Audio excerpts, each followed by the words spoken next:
CBS Sports presents the NCAA Basketball Championship. Today's national semifinal game between UNLV and Indiana is sponsored by the Heartbeat of America, today's Chevrolet.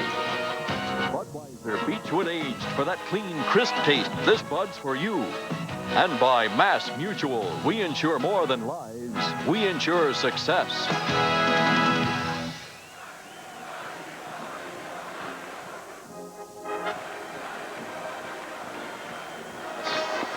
Yes. I'm right here. Well, let's tell Frank to give us a ball game here. Tell Frank to get on with it. I mean, Frank, give us a game, will you? Jack it up, man. We're in that locker room. Get these guys playing. Light this place up a little bit. Looks like Frank's over there warming up.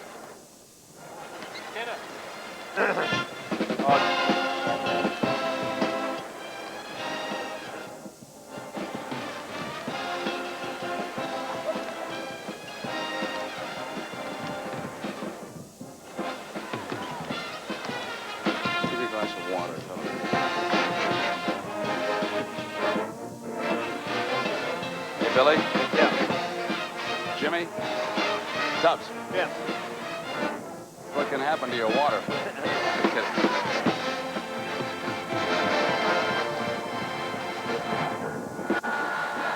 Before Frank Fallon or after?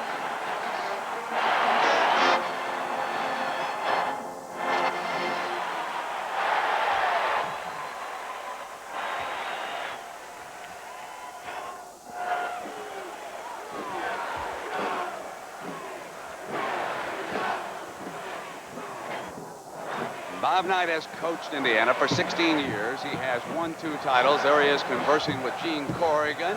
The two are smiling. They were not smiling last week when Bobby slammed the table. Let's meet the starting lineups. Let's go to Frank Fallon, the PA announcer. Good evening, ladies and gentlemen, and welcome to the Superdome for this evening's national semifinal game between the Runnin Rebels of UNLV and the Indiana University Hoosiers. Now, let's meet the starting lineups. For UNLV at forward, a 6'8" junior from Rayne, Louisiana, number 23, Gerald Patio.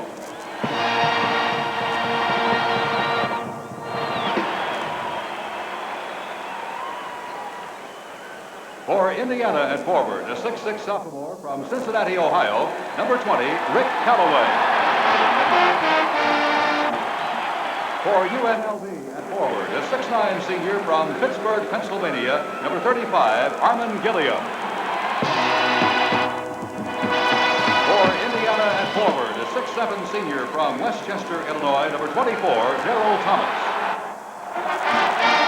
For UNLV at center, a 6'8" junior from Detroit, Michigan, number 44, Jarvis Pastnight. For Indiana at center, a 6'10" junior from San Clemente, California, number 22, Dean Garrett. For UNLV at guard, a 6' senior from San Pedro, California, number 10, Mark Wade. For Indiana at guard, a 6'2" senior from Newcastle, Indiana, number 12, Steve Alford. For UNLV at guard, a 6'3" senior from Las Vegas, Nevada, number 13, Freddie Banks. For Indiana at guard, a 6'1" junior from Baton Rouge, Louisiana, number 23, Keith Smart. And now introducing the head coaches for UNLV in his 14th season, Jerry Tarkanian. For Indiana in his 16th season, Bob Knight. So it is Knight against Tarkanian, and the Runnin Rebels at 37-1 are favored by 4. We'll be right back.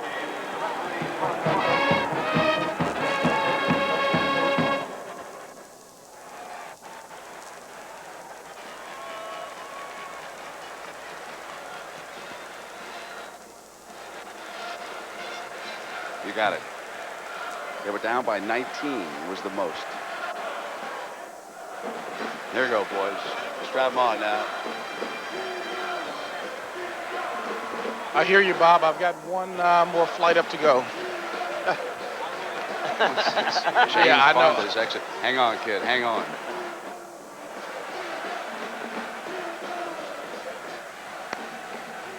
that fella Starr. What was his first name? Keith Starr? Road first deke is going to be which one? You got it, baby. Commonwealth. Commonwealth has been very lucky for a lot of teams. Slick.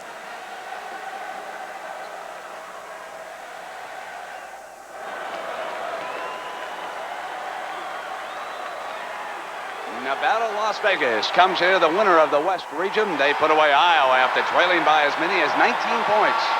For Indiana, they came out of the Midwest region, and they beat an LSU team by 1 point in that regional championship, 77-76.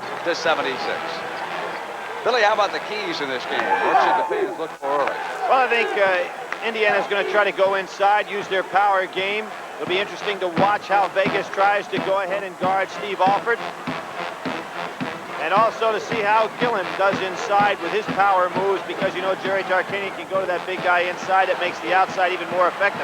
And let's see if Vegas can shoot the three-pointer where Providence couldn't. Indiana will wear the white. Vegas will wear the traveling red.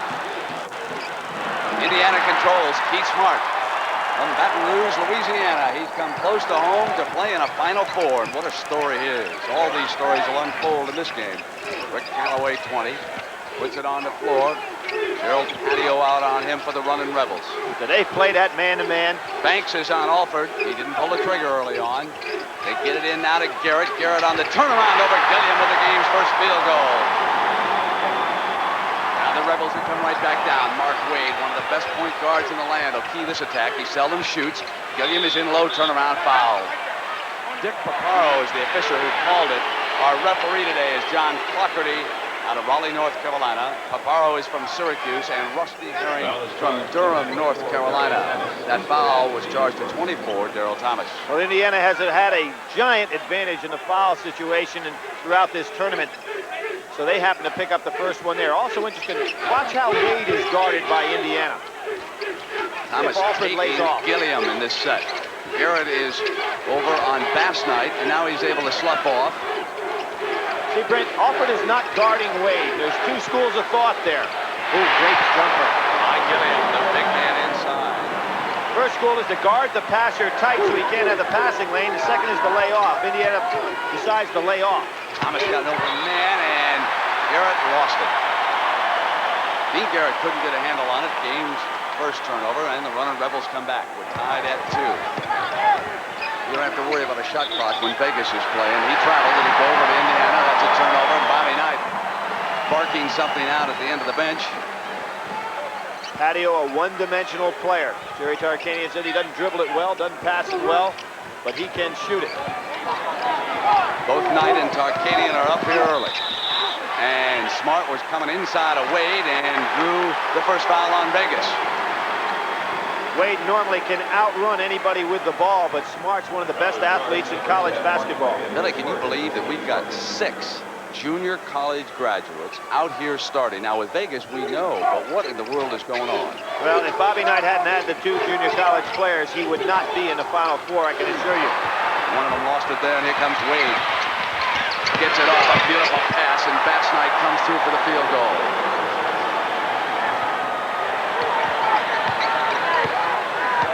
Now Banks is going with Alford. The Indiana coaches wondered who would come with him first, and Banks is trailing Alford through that screen setting offense. Alford pulls it up, and it's going to go against Thomas. That's 2 fouls on Thomas. Down away from the ball, Dick Paparo, a tough official, comes in here and whistles 2 quick ones.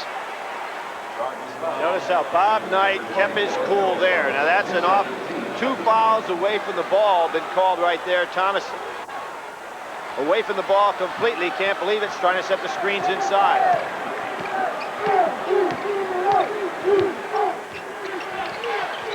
Gilliam on the turnaround. He's 2 for 2 from that spot and 2 field goals.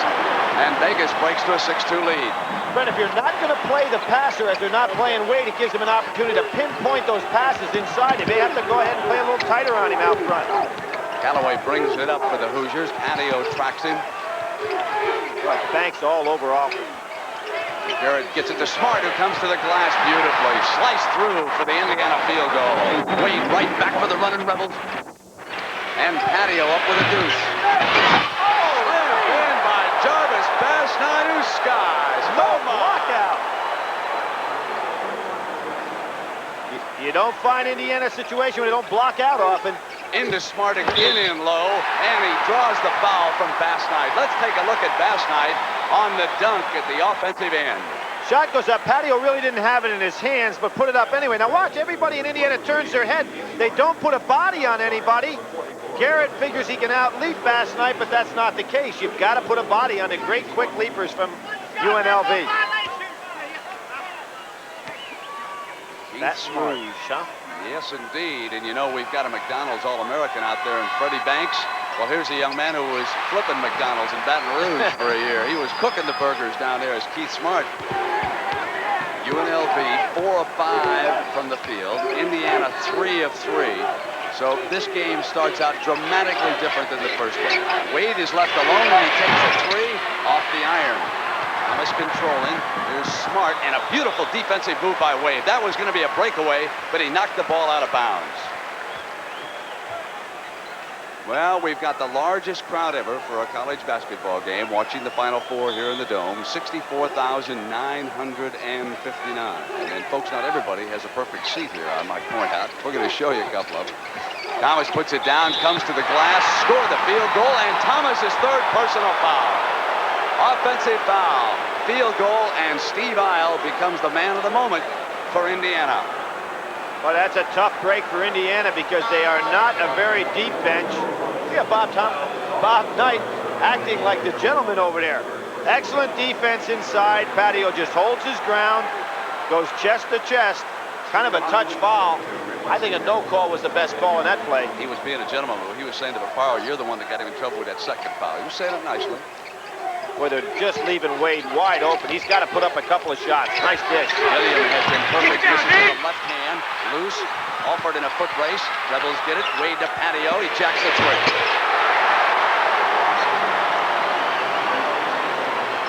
You know, Indiana has been a slow starter in this tournament. Remember, we saw him against Auburn, way behind. Slow against LSU. And they're starting a little bit slow here today. Here's Steve Isle, who came off the bench, number 32. Good all-purpose sub. A little bit slow of foot here to be matched against Vegas. We'll see how he compensates. And underneath, it's going to come back the other way. Well, they're giving Callaway a push. You bet. Underneath, so it'll go on over. And now, Knight gives Paparo still another blast as he walks by. That's 4 team fouls on Indiana and 2 on Vegas. And the Shark is not saying a thing. He puts his hand over his mouth. He didn't want to say anything the way it's going. There's a 3 from Banks. They're 2 and 3 with the threes. And Bass-Knight knocks the ball out of bounds. And you've got to be impressed with the quickness that Vegas has shown Indiana early in this game. Brent, they're not only quick, they've got size with quickness, and that's really hard to handle.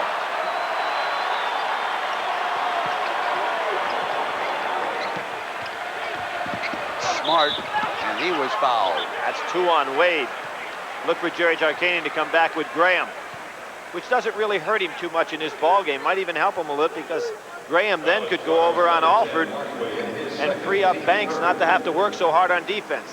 See, he doesn't want to play a smaller man on Alford. Here comes Graham into the ball game. Graham is a 6'4" senior. He played for Bob Wade, Dunbar High School back in Baltimore before Wade moved to the Maryland job. And Wade will sit down, but they will miss that leadership out on the floor. And Alford right away has drawn Graham just as you figured he would, Billy.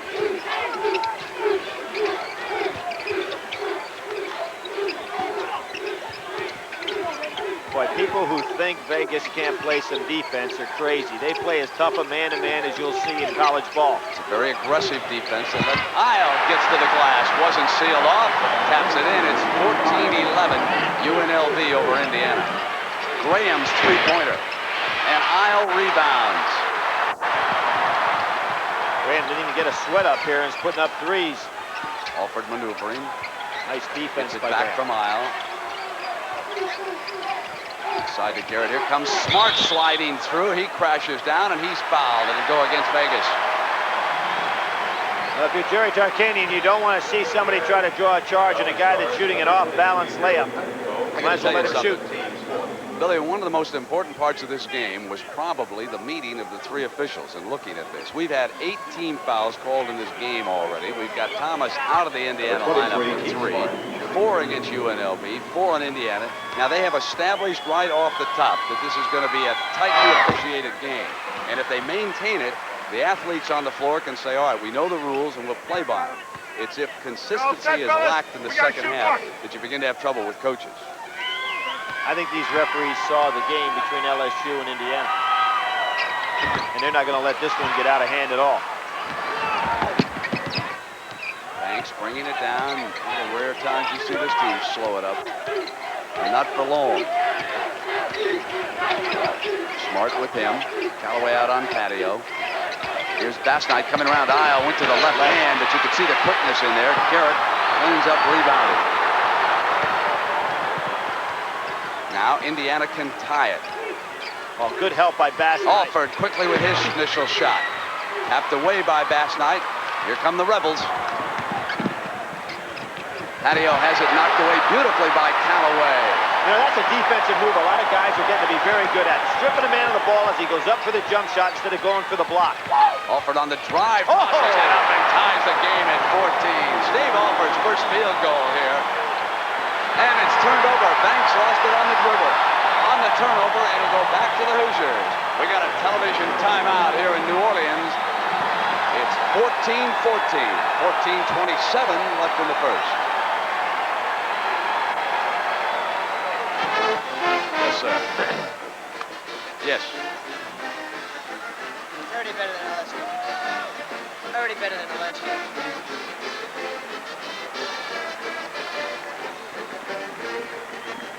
The screenplay. It's called. Do you want me turning to the action or just staying straight on? Oh, okay, let's go. Okay.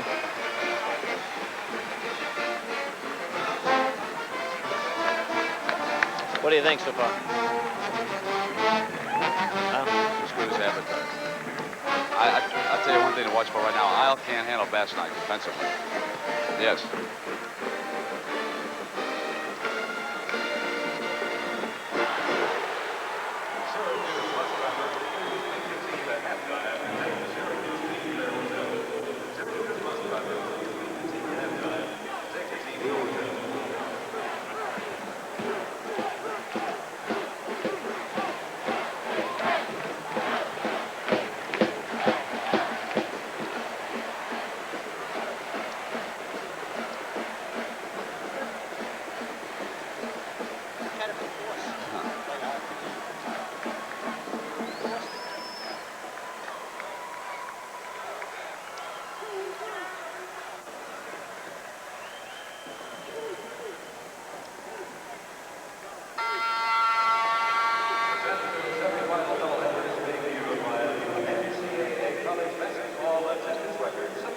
Indiana 6 of 9. Steve Alford 1 of 2. And Billy Packer, show everybody how Indiana gets Alford open.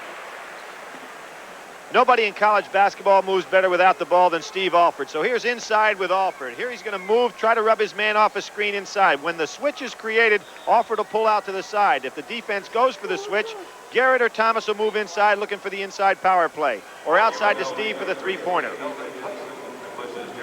And they now have an opportunity to go ahead here in this game. After that turnover, it's Indiana's ball. David Willard, number 40, on the floor for the first time for Jerry Tarkanian.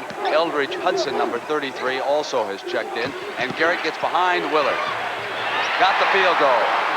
Brent, Willard is a good offensive shooter, but not a good defender. Great move by Indiana to go immediately at him defensively. Not the only weak defensive player on the UNLV team. Hudson gets it to Willard. And it's Vegas's ball. You know, Wade, before he went out with those 2 personals, had dished out 5 assists. Well, he's the all-time assist leader in single season in the history of college basketball. Indiana on a run of 7 straight points here against Vegas right now. Trying to take Garrett. Nothing there. Good defense by Garrett.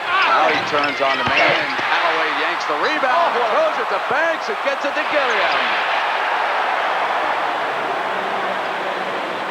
4-point turnaround on that steal. Bobby Knight real upset with that one. He had 2 going one way and loses it 2 the other way. Deadlocked again, 16 all, 13:29 to go. Tarkanian changed assignment. Garrett's in low again behind Willard. He drew the foul from Willard. He'll come to the free throw line. Jerry Tarkanian can forget about Willard being able to help Garrett. I think Tarkanian will probably switch, Billy. Well, he's getting a lot of help from his assistants right now. Timmy Gingrich is saying the same thing. Got to get somebody inside to play Garrett. They can move Gilliam or Hudson and try and see what they can get defensively with that matchup. They do not want to get Gilliam into any kind of foul trouble over here. So now the Las Vegas coaches have a decision to make because Garrett is getting in behind Willard. And let's see, when they come down the floor the next time, we'll check that matchup.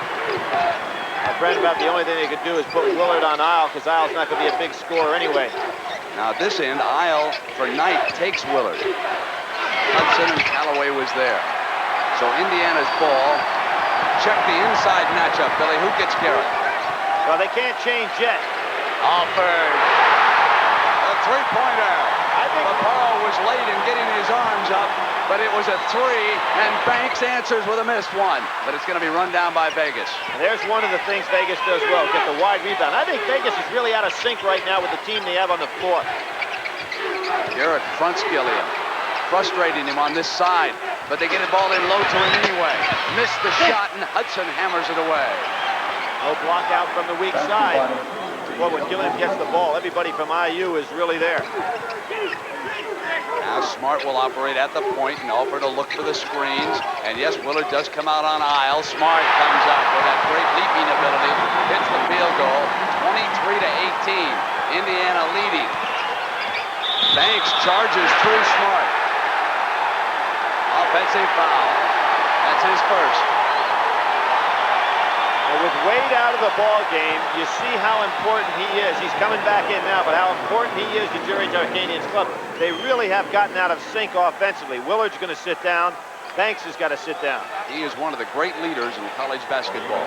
As Willard and Banks sit down, Wade, number 10, returns, along with Jarvis Bassnight. And there is the team leader. He played down at Oklahoma, transferred to a junior college, and then came to UNLV. This team responds to him verbally, and he also sets the example. He leads them on and off the floor. He's a remarkable young man. Tell me Steve Isle isn't doing a job as a sub. Comes all the way to the glass for the layup. He's doing a great job. Why he's so valuable, he can play any one of 3 positions. He goes back in the guard spot, he plays inside defensively, he plays the forward spot. Gilliam brings Garrett way out. They look for Gilliam. That jump hook is not there, and Callaway skies. Now Alford brings it down for the Hoosiers. 25-18, Indiana leading Vegas. Great pass to Smart, looking it off, and Smart couldn't hit it, and Gilliam brings it down for the Rebels. Here's Wade. Now it's Gilliam alone at the free throw line. He'll hammer that shot away. That's where Garrett has to be really careful. You can't wait for Gilliam to come down and post up because from about 16, 18 feet, he can drill the jump shot. Wade is taking Alford. That's the 3rd Rebel who has been assigned to Alford. Isle out there with a hard screen, and Wade slashes through it. Now comes up with a defensive play. Alford came back on him and fouled him. Well, Wade is so quick. And Jerry Tarkanian did not want to use Wade on Alford if he could help it. He felt he needed a bigger man to stop that jump shot. One of the keys to the defensive strategy that we saw put in at the Vegas practice. They're not going to switch off. They want their men to slash through the screens, and Wade did that time and stayed with his man. Gilliam down in low, and Callaway, who's doing a job on the glass. Loose, he's come up with it, and here's Alford. Indiana's really weak, Brent, when Gilliam gets the ball because they put so many men on him. There's nobody there in case he misses the rebound. Callaway off the dribble. Forced it. And Gilliam underneath was fouled by Isle. He's going to go to Vegas. So along with Billy Packer, I'm Brent Musberger. A crowd of 64,959, a record for a college basketball game, watching Indiana shoot 71% from the field, Vegas 45%, and Thomas on Knight's bench with 3 quick personals. But still, Indiana leads by 5. 10:30 to go here in the first half. Graham's open, and Isles switched out and influenced the shot. Graham's pulling up the trigger on his jump shot, but that was a great screen by Wade. Wade would not give Alford an inch. Now he comes through the screens. He's got daylight, and Garrett is there. Neither team blocking out very well on missed shots. 8 for Garrett. And what has to please Knight so much is Isles' performance, because Thomas is on the bench with 3 personals. Two shots. There's a foul down inside. And it's going to go against Graham. They're going to shoot 2 at the other end. Paparo looked inside. Brent, that's some good piece of officiating, because a lot of times you see officials looking only at the ball. There's a case where Paparo was really looking off the ball for the play. Let's see it inside. Who is going to be called on here? It's on Graham, away from the ball on the far side. He took him right down to the ground, and Smart will shoot the free throws here at the other end. Freddie Banks and Gerald Patio return for Tarkanian. 7 team fouls against Vegas and 6 against Indiana, and we reach a point where the Shark says, I got to get the towel out. He got it out early today. I watched him nibbling over there about a minute ago. Pete Smart exploded. The first time we had him on CBS this year was against Ohio State. Alford having a rough day, but Smart did the job to pull IU back to a big victory. We've got a television timeout. We're near the 10-minute mark. Indiana leads Vegas by 9.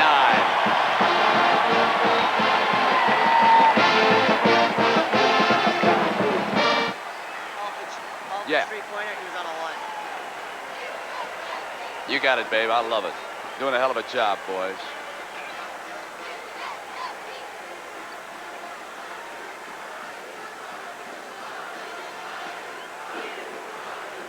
You've got Billy, work on some way on the telestrator to illustrate. The telestrator doesn't work. Hey, okay. His position defense with this team is tremendous. It's tremendous. And this kid, Isle, He does it every game. he's unbelievable.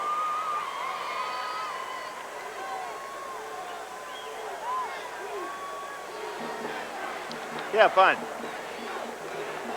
I tell you what, UNLV got out of sync with their substitution pattern, and it really hurt them. As soon as you get Wade off the floor, it changes. Really hurt them.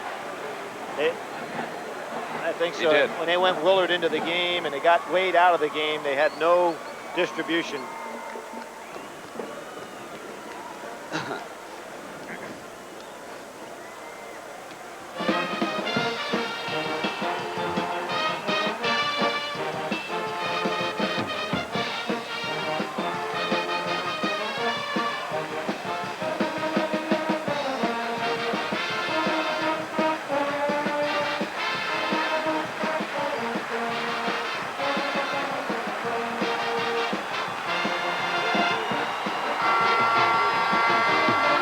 Courtside, we have an excellent view, but James Brown, what about some of the other seats here in this vast dome? Well, Brent, even with the fans who are sitting up here, you got to wonder.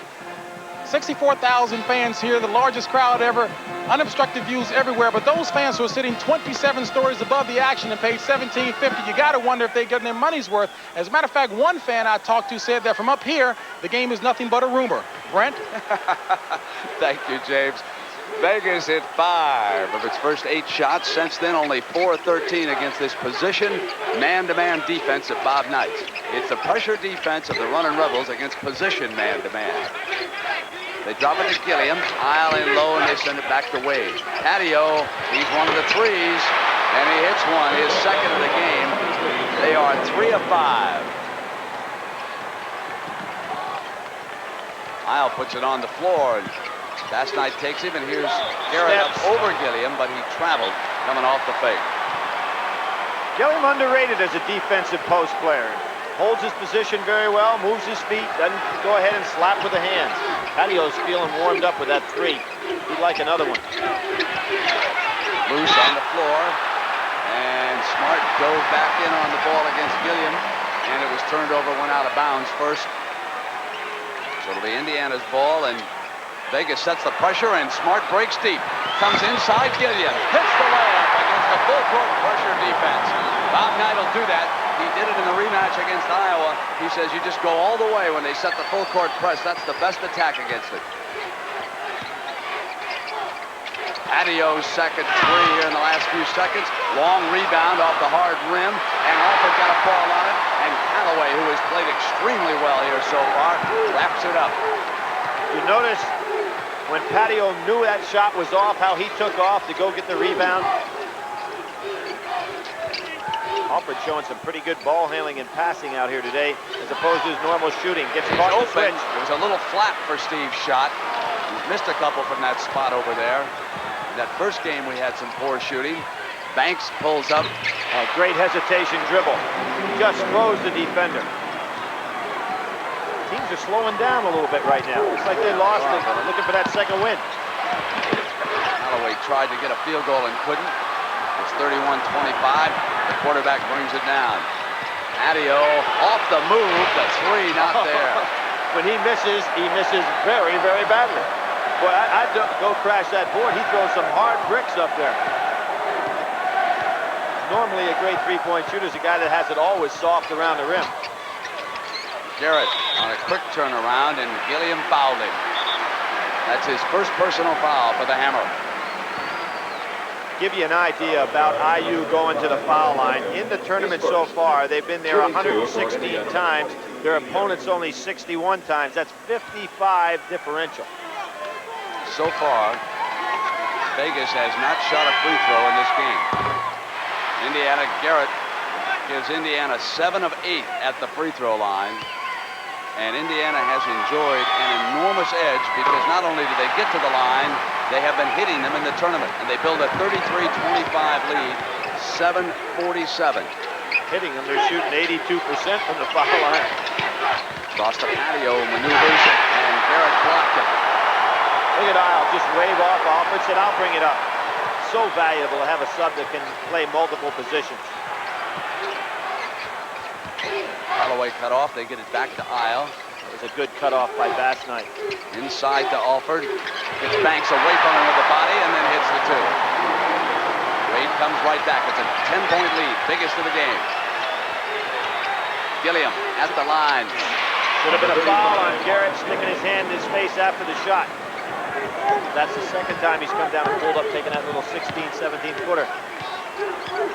Near the 7-minute mark, Gilliam had a hand.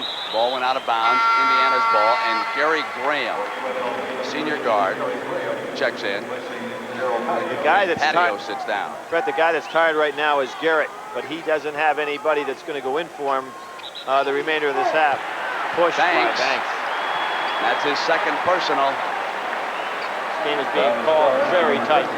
Very tight. Right from the beginning.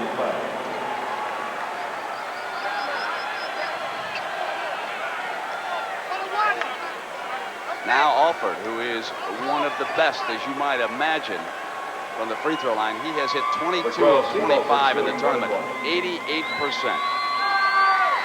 You know, one of the top free throwers in the NBA was one of his idols when he was growing up, Jerry Seasting, who plays for the Celtics, played for Steve's dad. High school. Kid's been a gym rat all his life. Has the stroke. It's 10 again.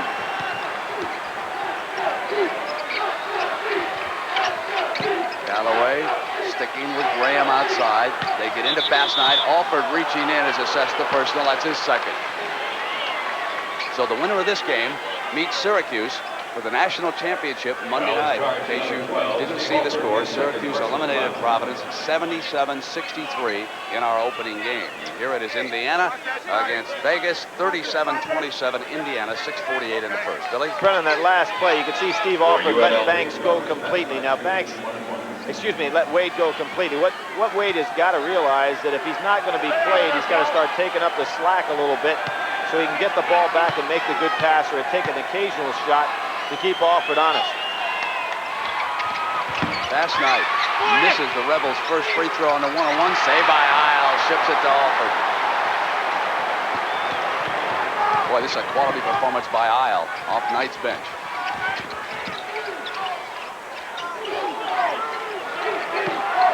Gilliam Garrett.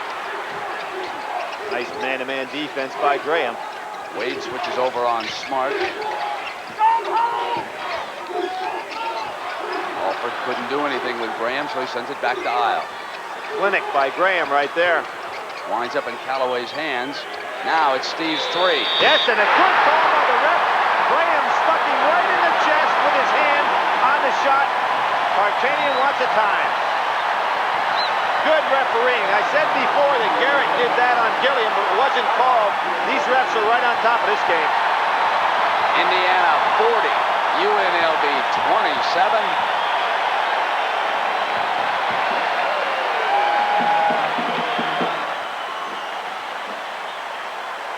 If I had to win one basketball game, the one man who would coach it is over on my right.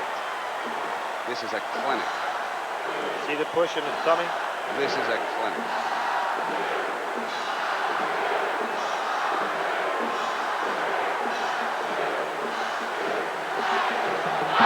Hey guys, if you can show that from where Graham went inside to help out, well, I don't like that. All right. You got it, Billy. Good pickup on that, kid. Very good. That's okay. Go ahead.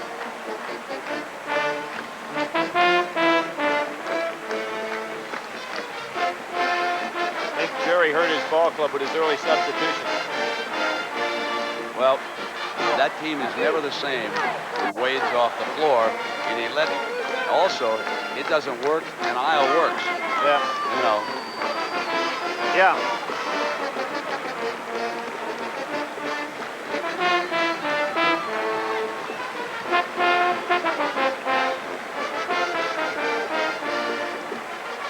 Okay. You're going to show the replay for Billy to look at, right?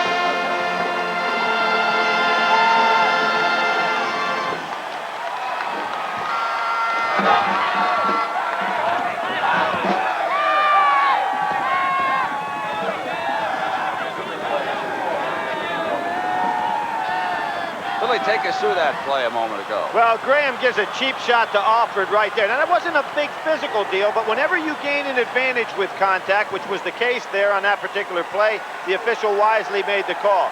Graham found himself trying to help out inside, and if you're playing Alford, never go help out inside. You better stay right with him face to face. Now, Indiana led 9-8. It was 17-01. Thomas got his third personal foul. Since then, they have outscored Tarkanian 32-19. Joe Hillman replaces Steve Alford, who takes a break here in the first half. Now, Isle, who came in, has scored 4 points, but he's pulled down 4 rebounds, and he's played strong defense.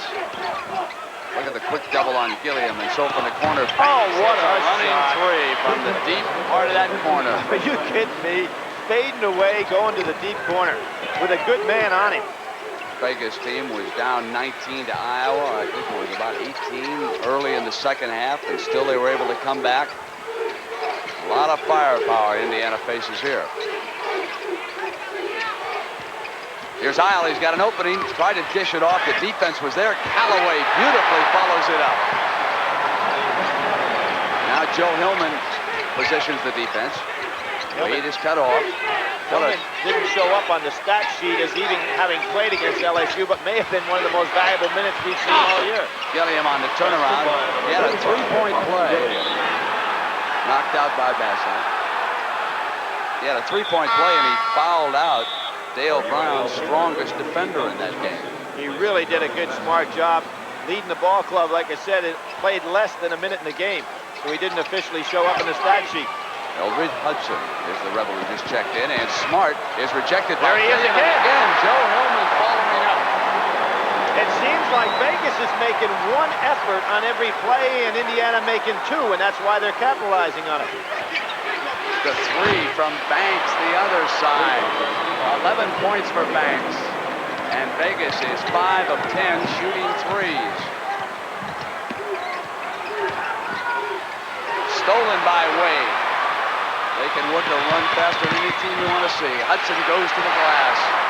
Now, Bobby Knight has taken a calculated risk here, taking Alford out of the game. He may have to bring him back in Quickly, yeah, he's getting him up off the bench right now. He cannot afford, as did Jerry Tarkanian, making substitutions, and that bench, they're not ready to play in a game like this. Here's Callaway. Back to Isle. He tracks it down. Isle wants to go right with that dribble. Give to Hillman, and Gilliam with another strong block. And this time the Rebels come out. Banks with a three. Tapped in at the glass by Hudson. Hey, this is a big run. Now, Bobby Knight doesn't want to call a time here, but he may have to take one. He's got Alford trying to get back in the game. He might not be able to get him back in quickly enough. 45-39. Garrett, and he ends it. Huge hoop for Indiana at the 3:40 mark. Here comes that pressure again. And Gilliam fouled and scored and bring him to the free throw line. You know, Wade pushes that ball up the court, Brent, so positively that you can see how Vegas plays with him in the game. When he's not in there, this ball club not anywhere near as effective. Knight questions for Barlow. Gently questions. Wade has dished out 11 assists. Patio replaces Banks for UNLV at the 3:33 mark. 47-41. Indiana over the Rebels right now. That puts Wade up over 390 assists on the year. Last year he set an assist record of 283, so he's beaten it by 100 at Vegas, and he breaks Mark Jackson all-time NCAA record. And look at who's got that ball in his hands right now. About 15 points for Gilliam. Ooh, what a screen by Isle. Against the double, they get it to Isle. Got to be an open Alford's man. open. Comes inside on the penetration. Couldn't get it to fall, but Garrett cleans it up. That's 2 good field goals by Dean Garrett. He and Hudson collide coming out. Both of these teams are really well coached, but I've never seen two teams this well coached that have given up that many second shots by bad blocking out.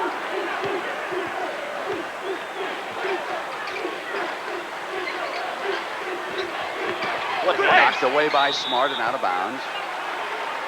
Vegas will work an inbounds play. Gilliam has great hands on the inside. Was a football player up to his junior year in high school. Recruited by a lot of people. They wanted to play tight end. South Carolina was among the schools. West Virginia, another one. And then was not highly recruited as a basketball player. Wade's three is short. Alford has it. Indiana pulls it up.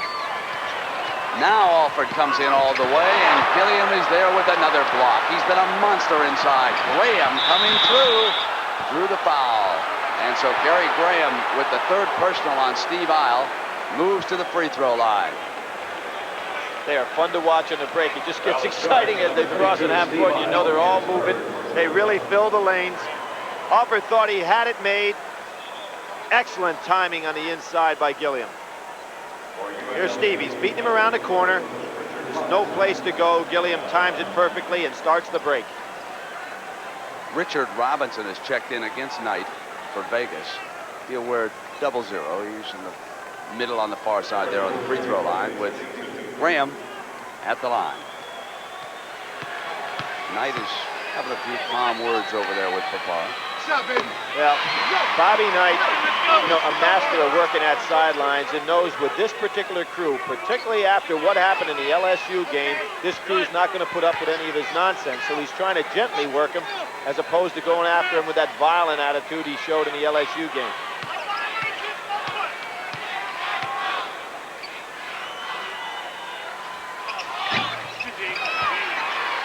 (49-43). Nice help by Hudson. Now Robinson is taking Garrett, and they try to get it in low to him. Tarkanian with a few fouls forgiven that situation. And Bob Knight will try Todd Meyer, number 30. Boy, Steve Isle is going to get a round of applause from the Indiana fans. And a pat by Bob Knight. That's a quality minutes, just like we saw in the first game. Brower coming in and giving those quality minutes. Not a lot of stats, but good quality minutes. Callaway. It's going to be a thoroughbred. Only a sophomore. 51-43 Indiana. Coach the 210 mark here. Not even guarding Wade. Graham on the pull-up was fouled by Smart. That's his first personal. And now Graham comes up to the free throw line. He's been averaging better than 12 points a game in the tournament so far. Wondering about the shooting percentage in the first half. Indiana at 61% and UNLV at 51%. Just think back to what we had in the first game. What a difference we're seeing here. And Banks comes back with 11 points and Patio sits down. But a lot of the statistics there in regard to the high percentage are caused by second shots. Easy rebounds on the inside. Graham, who stroked 2 real good foul shots against Iowa, has looked poor in the last 2. No violations now. No foul. Gilliam returns. Hudson goes out.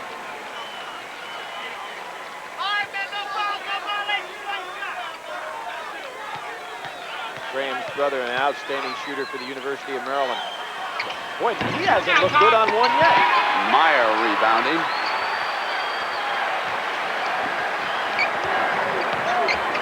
Alford bringing it up on Banks. Meyer to set the screen. Knocked away and out of bounds. It'll go over. Touch last by Smart. Wade comes with a long pass, and Smart was able to come back and knock it out of bounds. Well, against a good athlete, you don't want to take that chance. And win at 53 to go. I was surprised Indiana went a little bit better with the ball there. And you're not going to get it all back so quickly. Banks. What are they going to call that, a shot? Call on Smart. His second personal. Foul is charged to number 23. I believe he signaled 1-on-1. Yeah, 1-on-1. And now they will try Cree Smith off Knight's bench. He's a 6'7" junior. So he has Meyer, Smith, Garrett, Callaway, and Alford out against Gilliam, Robinson, Graham, Banks, and Wade. 149.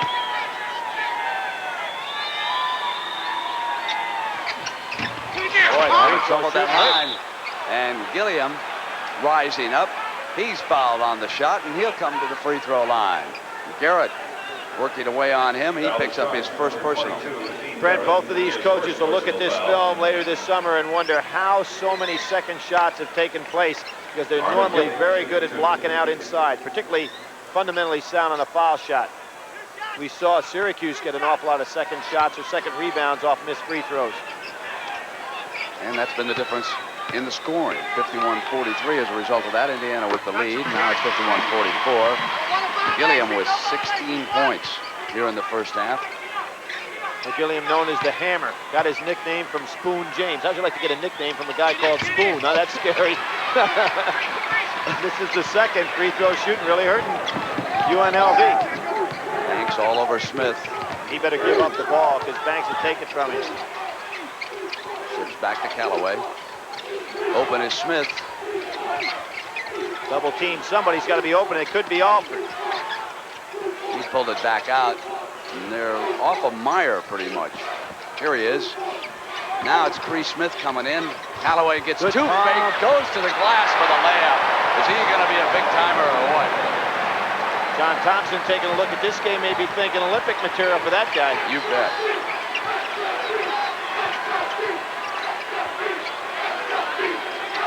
Now it's Vegas' turn. And they've been quiet from 3 range here of late. Banks got Smith on him. He can get one off. He's a lot quicker. Alford sloughs on Wade. Here's Banks. He comes There up it is. over him, and There it is. Good call, Mr. Tucker. Well, he's being played by a man not quick enough to stay with him out there. Boy, Vegas doing a lot of double teaming here. And when you double team Indiana, they'll find the open man. There he is. Callaway. Almost walked. Bobby Knight works on this semi-delay a lot. Very difficult to double team one of his teams. Shot clock is turned off. Indiana bringing it down. Bree Smith was the open man, tracks it down, and then missed the layup underneath, and Robinson comes out. They'll have to hurry. Graham at the buzzer. The end of the first half, and it's been a good one. Knight in Indiana lead Tarkanian and Vegas 53-47. Jim Nantz and James Brown are standing by. We'll return to the Superdome after this message and a word from your local station. CBS Sports coverage of the NCAA Basketball Championship is sponsored by UPS. They run the tightest ship in the shipping business. The U.S. Armed Forces, it's a great place to start. And by Quaker State Motor Oil. When car-carrying people reach for the best, they reach for Quaker State Motor Oil.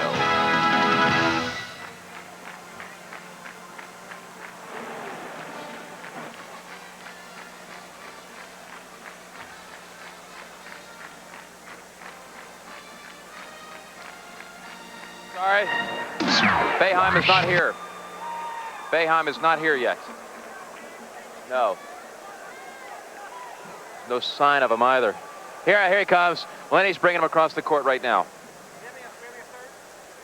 That's off. Yeah. Tell Freddie that's off right now. That's the second segment.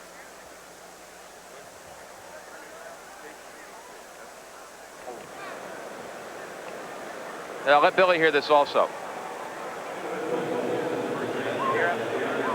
Oh, he doesn't have an earpiece. Hey, Danny, get him set up with an earpiece here. Get him set up with an earpiece. All right, I'll forget it. No time. Okay. All right. There's a fight from the Syracuse game.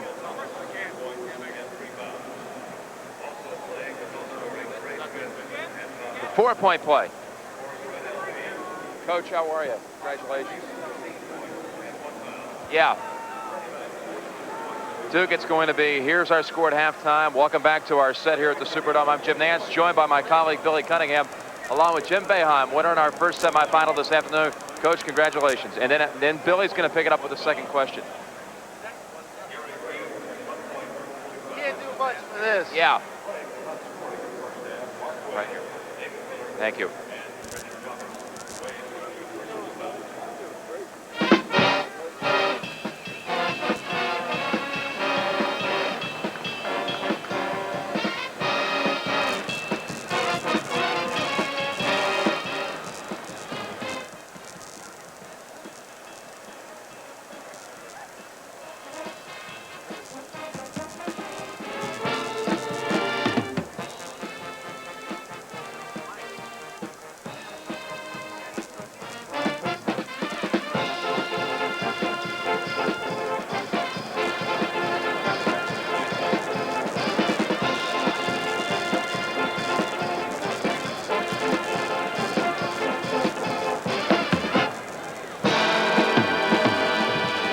At the Superdome, game 2 in the national semifinals. Indiana outscoring UNLV in the first half, 53-47. Dean Garrett with 14, Steve Alford with 13, and the Hoosiers have a 6-point lead. Jim Nantz back with you on our set here at the Superdome. I'm joined now by my CBS Sports colleague Billy Cunningham, along with Jim Boeheim, the winner in our first game this afternoon. Coach Boeheim, congratulations. What's going through your mind now, an hour after that? Well, I felt real good for about 5 minutes. Then I started watching these two teams play, and I don't feel so good right now. Jimmy, that appeared to me to be the best defensive effort you've had from this ball club this year. Well, I think our defense has been a little underrated. We led the conference in field goal percentage defense this year and last year, and we played good man-to-man both times we beat Providence. So I think we're a little bit better than people give us credit for, but today was excellent.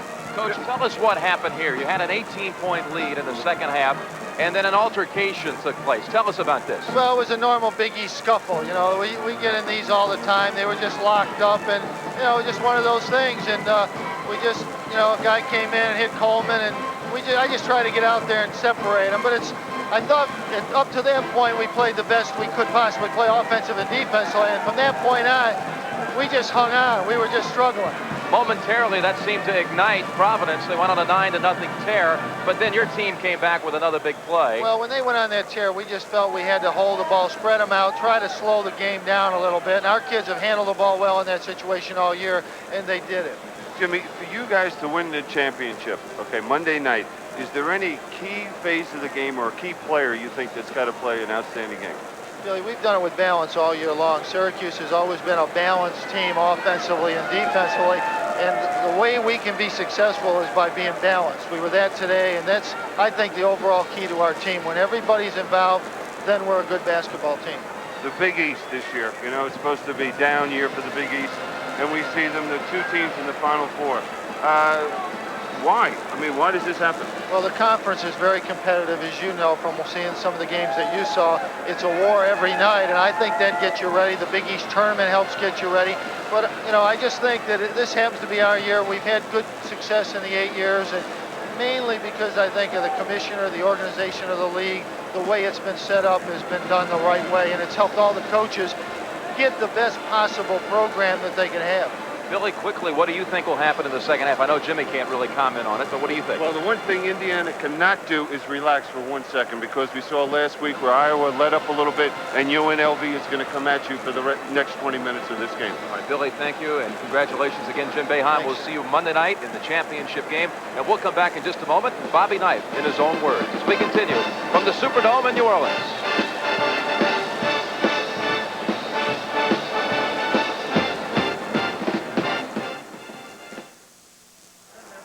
Yes. Yes. Okay. Yes.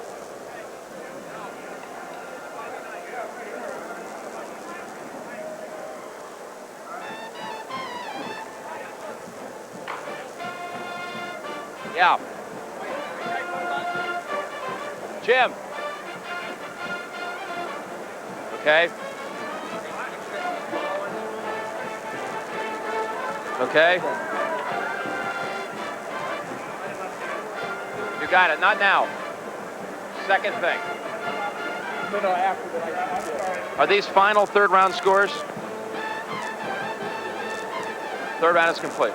Okay. What time's the final round tomorrow? Thank you.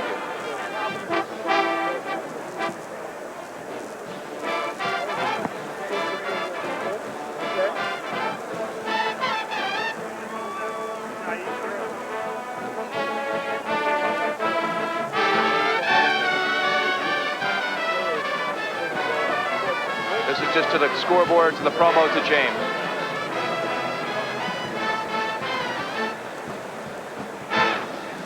But they're down by 6.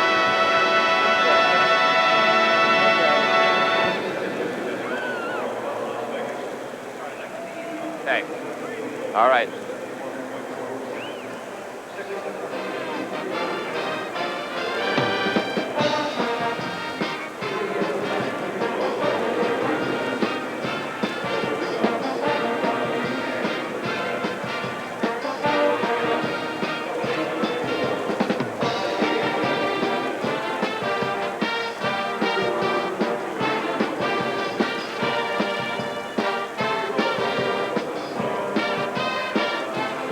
As the sun sets outside of the Superdome, Indiana leading UNLV 53-47. The winner will go on and play Syracuse for the national championship on Monday night. Now in golf at the TPC, third round is complete. Mark O'Meara has a one-shot lead. We'll have final round coverage for you tomorrow, 3 o'clock Eastern time here on CBS Sports. Right now, let's go to my colleague James Brown, who is standing by the UNLV locker room. James? All right, Jim, thank you very much. Interestingly, the Rebel players, when they came off the court at halftime, they were smiling. And the reason is because a couple of the players said that their problems are easily resolvable. Indiana was using players other than Keith Smart and Steve Alford to bring the ball up the court to neutralize their pressure defense.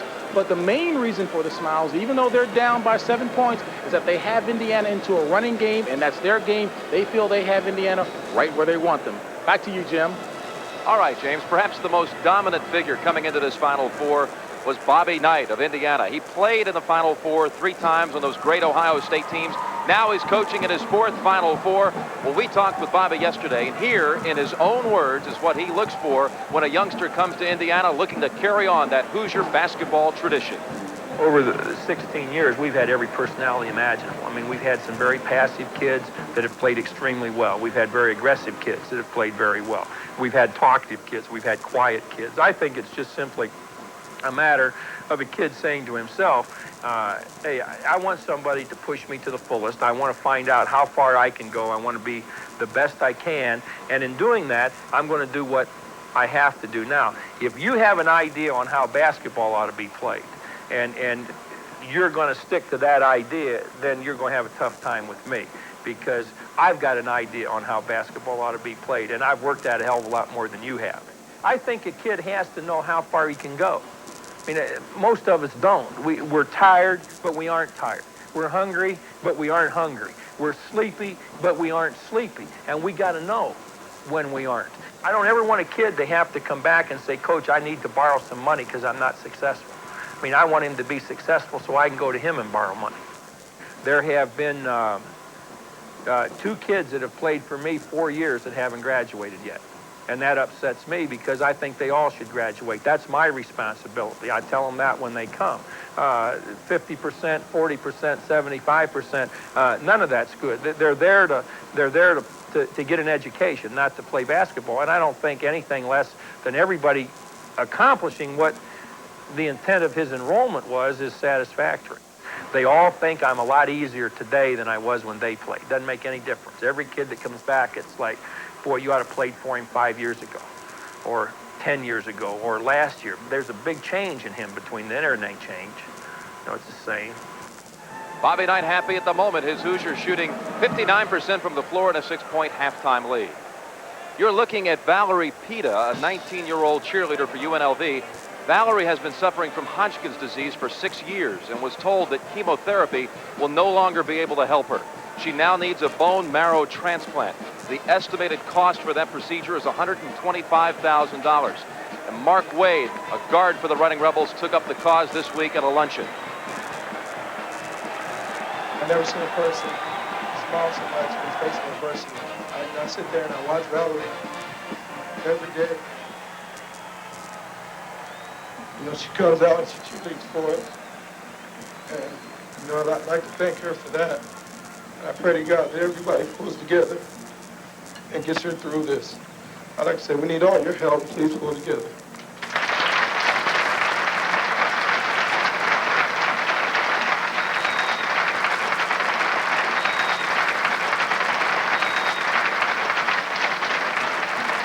It was a dream for Valerie to be here at the Final Four in New Orleans.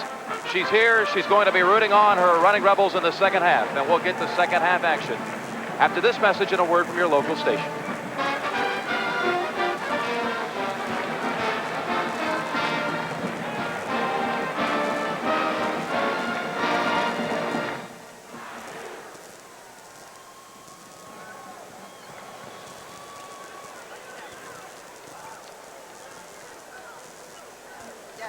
Hey, Bobby. Hey, Rich, get in the game. Hey, Bob. Bill had give us a second.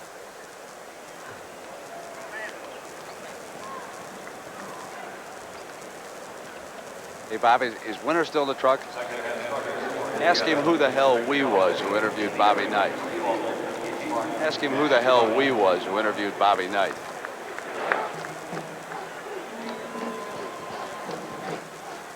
What's you want to be? They can't get, they've been abducted.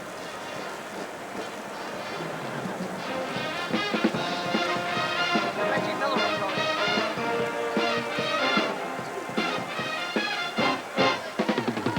Hey, I'd want to be out here shooting a little sooner than this. You only got a minute to get loose again. Didn't lunch. No, you want to get out. You want to get loose. You don't want to come out here cold like that. It's a long 15 minutes.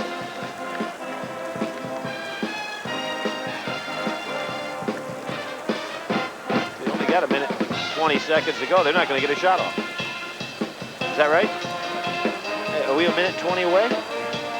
Yeah, I'm done.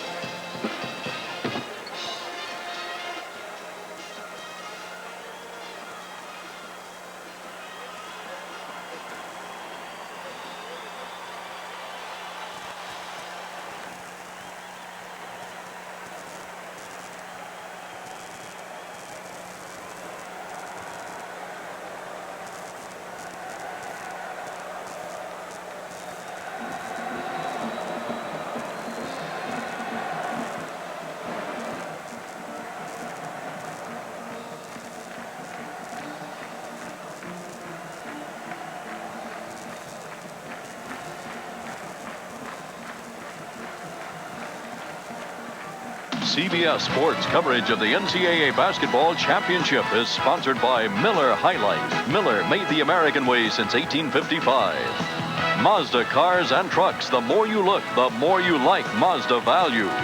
And by AT&T, the right choice.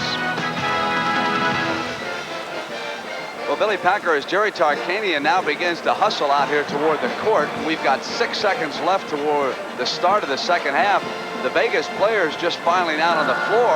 They're not even getting an opportunity to warm up. That's very unusual. It really is. I wonder if somebody forgot on Jerry's part to let his club know what the time was left on the clock. You can't come out without getting a little bit warm, and I'll be shocked if they can come out. Freddie Banks' example, never even touched the ball. They may start the second half without Jerry on the bench. Now the locker rooms are quite a ways out, and you can see Tarkanian battling his way through the crowd. We're ready to get it started here as Jerry joins the team at the bench.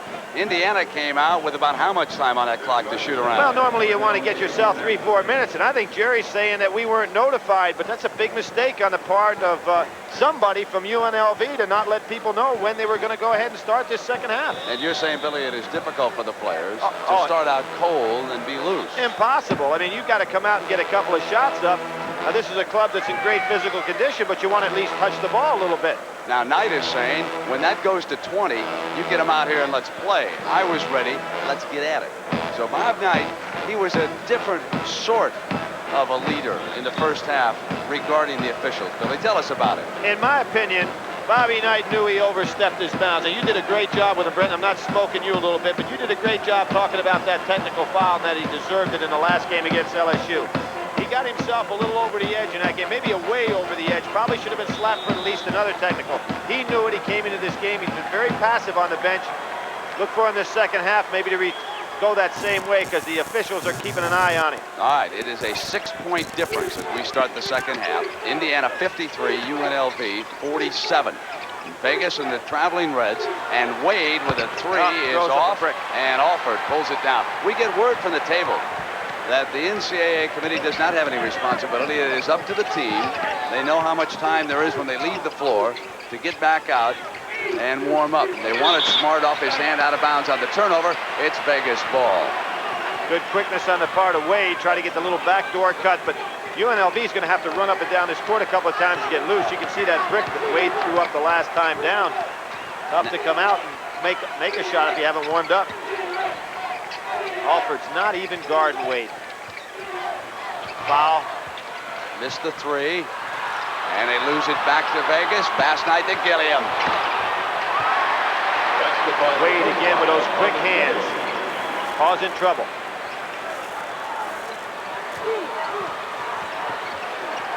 Wade's got in foul trouble in the first half, and I think that's what cost UNLV greatly because it really got him out of sync with him off the floor. Garrett traveled.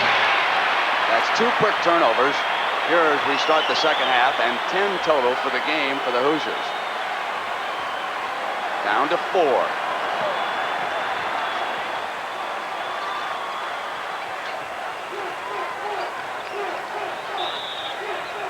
Away from the ball, down on the inside. Smart and Banks entangled down there. And that for Smart is his 3rd personal. Breaks the assist record that had been set by, among others, Mark Jackson of Georgetown and Milt Wagner of Louisville. Mix up on the out-of-bounds sideline call. Now we have another problem. Garrett came down on his ankle. He's all right. He didn't want to come out of there. Indiana starting very slow, so maybe my theory goes right out the window. Everybody, keep your players locked up until just before you start. Believe me, it won't happen again to UNLV if they're fortunate enough to advance in this tournament.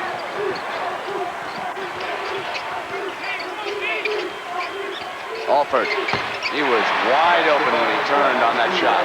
Got free on the inside and those great screens that Indiana runs inside. 55-51. Banks, and there's his 5th three of this game. He is 5 of 7 now from 3-point range. And Banks had not been shooting well coming into this ball game and so far in the tournament, only shooting 33% from the 3-point line. Maybe 5.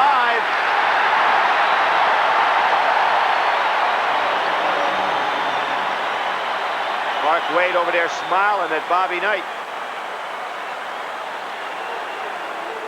He likes to go ahead. He put that smile on Iowa a time or two. It's a great story out here for Indiana as I see Steve Isle starting the second half. Now, as you all know, Daryl Thomas is normally a starter, but he picked up 3 fouls, and he's been on the bench since early in the first half.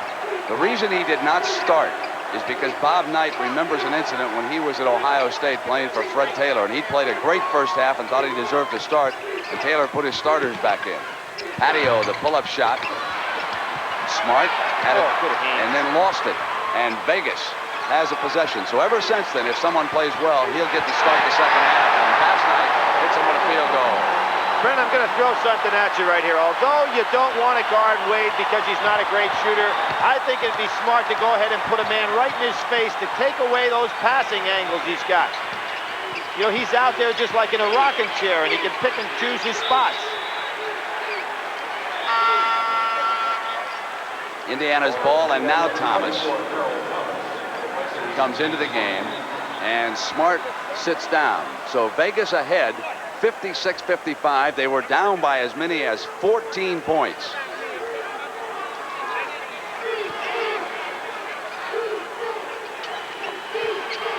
Alford fakes and gets inside Banks. Steve Alford with the threat of the three-pointer. You almost have to go off your feet because you can't let him have that uncontested jumper. He's great with the game to give the Hoosiers the lead. Banks is 3 again. That's 6 of 8 for Freddie Banks. 20 points for the game.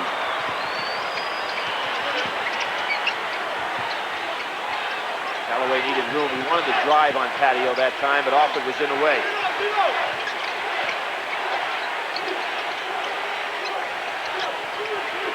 Here's Thomas. His second field goal.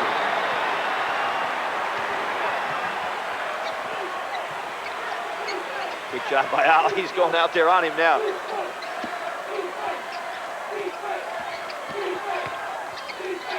Gilliam. Short, and underneath was Wade. He'll come back and reset. Patio. Quick move on Callaway. Up over Garrett. Gilliam, offensive rebound. He's fouled. He'll shoot a pair. Now, Brent, another tough thing with Wade, if you're not guarding him, you're not blocking him out. So if you're not close to him, he sneaks in there and gets that cheap rebound. Wouldn't be bad for a couple of minutes to change that defensive strategy and say, Wade, I'm going to play you for a while. Let's see what you can do in that case. So Isle only 1 away on fouling out of the game. Knight wanted to have a few words with Callaway, who returns. Gilliam at the line. That hurts Bobby Knight because he can't go to that bench as deep as Jerry Tarkanian. Matter of fact, he doesn't want in a game like this have to go very far at all on that bench. That's 21 for Gilliam. For UNLV, number 32, Gary And Graham returns. Now, the reason for this substitution pattern, I think Jerry Tarkanian figures that he can rebound with Indiana with just Hudson and Gillum in there, so he really has gone to the 3-guard offense. Bobby Knight gets a little counter here. He comes back in with another guard to save Isle for a while. Joe Hillman. And Isle sits down. Both coaches kind of matching up here. Indiana down by 2, 61-59.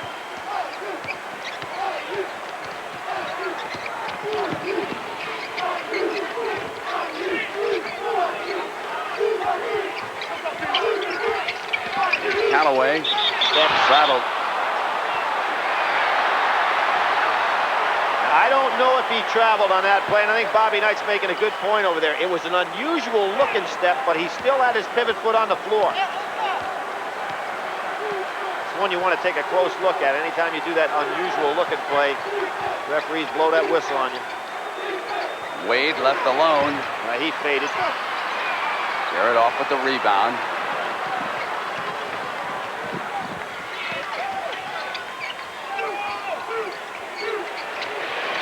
The 3 rattles out. Graham rebounds.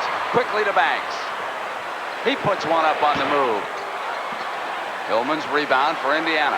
Good defensive job by Hillman on that play. He knew what Freddie Banks was going to do. Thomas with a quick turn, and Garrett alone on the other side with the offensive rebound and a field goal. Deadlocked with 14:30 to go in regulation. Gilliam gets the roll. Doesn't jump that high. He just has great positioning.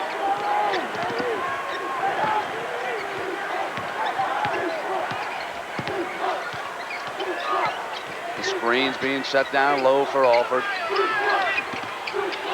Thomas against the double team. Comes up with the shot. Came back inside and he was fouled. That's the first on Hudson. Thomas tough inside. You remember at the start of this year, he was suspended from the club for a while because he wasn't going to class. Before any game started at all, he got the message in a hurry. We've got a timeout at the 14-minute mark. It's a television timeout. We'll be right back.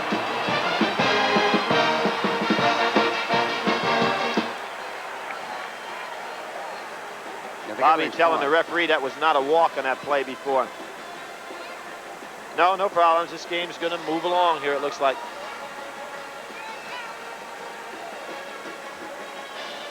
You got it. Hey, Fish, Sandy Grossman to get some close-ups on these, on the points. Well, oh, that's why. Forget you. You're out of touch with reality.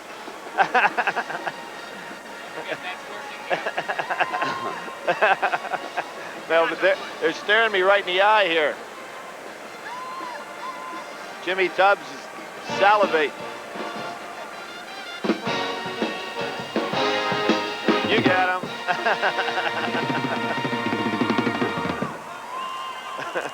Matter of fact, Sandy wouldn't even show the game.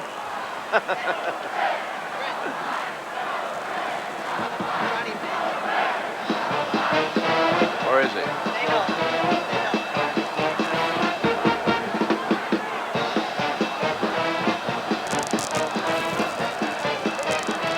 You know what, Billy? Yeah. You're absolutely right about Wade.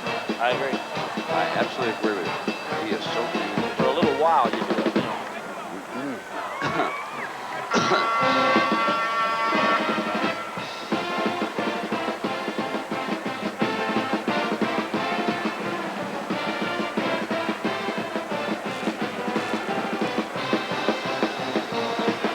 Well, we have been enjoying the pictures today and now tonight from the Goodyear Blimp America out of Houston, Texas, the captain, John Moran. And inside the Superdome here in New Orleans, Vegas trailing at the half has taken a 63-61 lead, 14 minutes to go in regulation.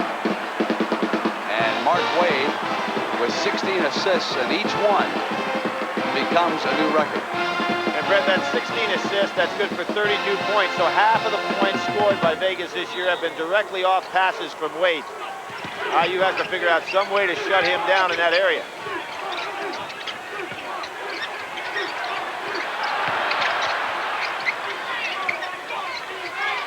Oh, good Alford hit the cutter, Callaway, and he was fouled when he came up in the air.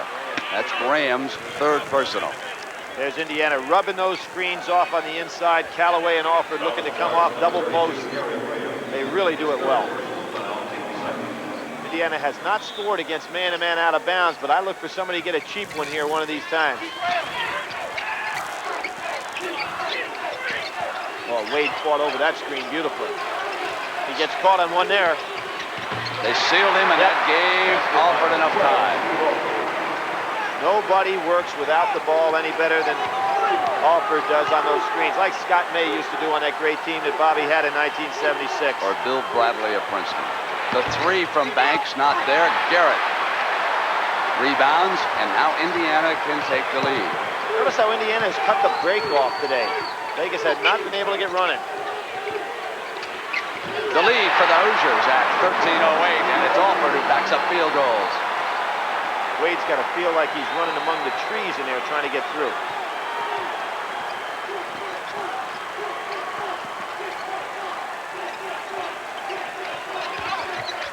Graham, short. Callaway rebound.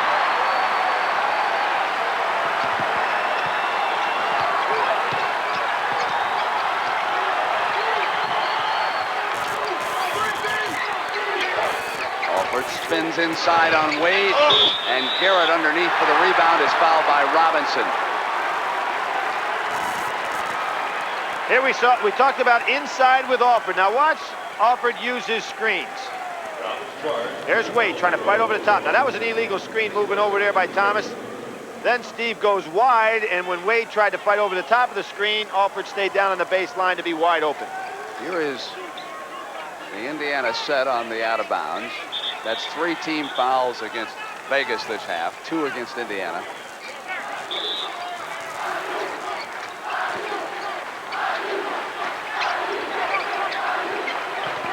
Hillman catching Alford inside to Thomas. Callaway comes around to help. Back in low to Garrett. Against the double team, he goes to the glass. What we're seeing right now is clinic half-court offense by Indiana. They're taking great shots, great passing. And Gilliam. Garrett knocks it out of bounds. So the JC out of the City College of San Francisco contributing here for Knight.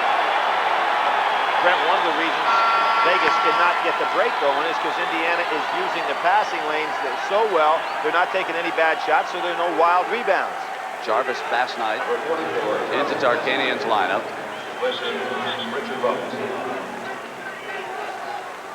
Patio's been sitting for a long time over there. Graham has not had a good game. I look for Patio to get back in here quickly. Gilliam got the roll. That's 26 points. Well, Gilliam showing that he has such a soft shot. These are tight rims, but he just lays it up there and it sinks in.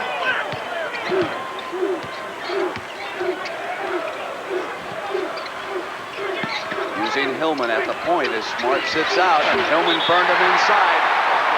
Basket counts. He caught it on the way down. Basket was going anyway. Boy, Joe Hillman really knows how to operate an offense, sitting out there at the key, finding the open man and getting open himself.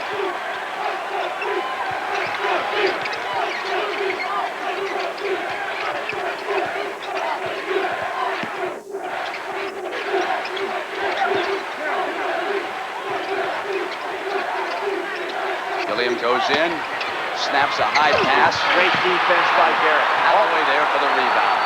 Garrett altered the shot. Brent, I think Jerry Tarkanian's had a rough day substituting in this ball game. You notice that when he went in with a smaller lineup, it allowed Bobby Knight to use Hillman. Good pay. Alford right there. 23 for Alford. 71-65. He's played into Bobby Knight's hands here by having a smaller team, which allows Knight to use a small club. Gilliam comes back, big point, and can't put it down, and Thomas. Now here's Joe Hillman. Tries one to Garrett off his hands. He recovers. Loose on the floor. Callaway up. And it's Hillman.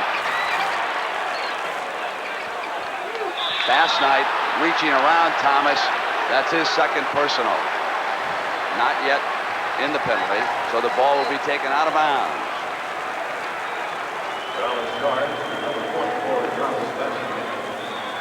Tarkanian wants a timeout. You could see Wade holding his hand at the table. Jerry Tarkanian wants a timeout. 71-65, 10:29. We'll be right back.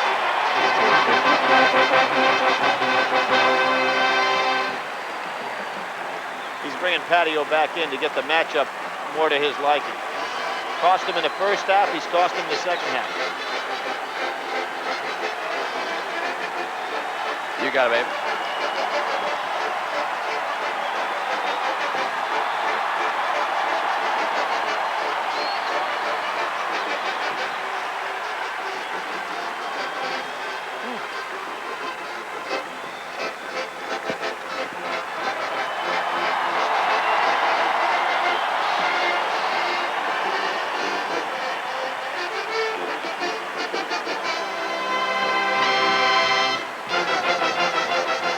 Yeah.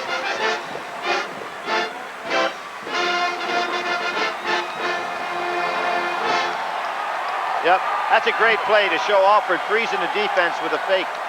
Okay.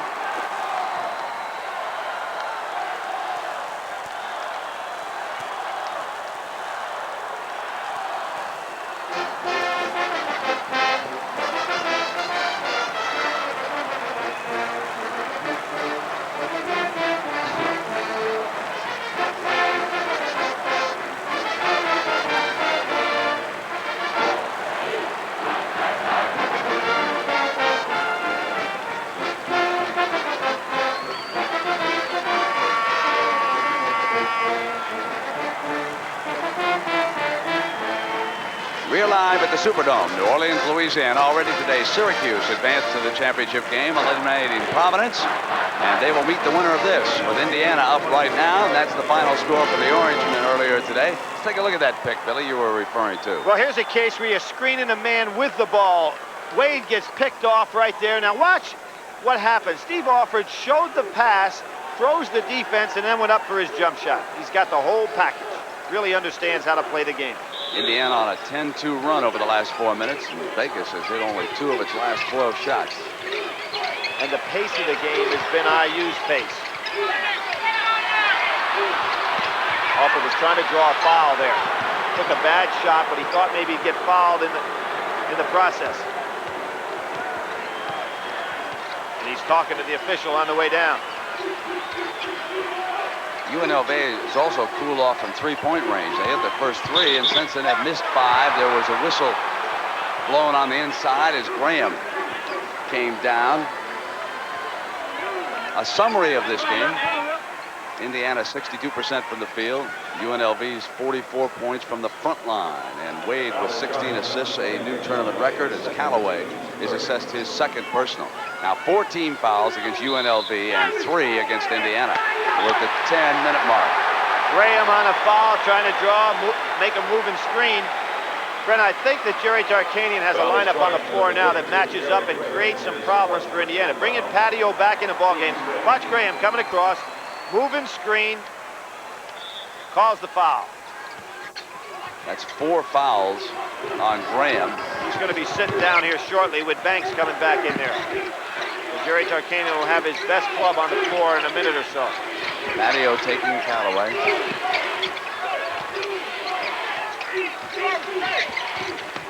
Callaway goes right inside with him. Great shot.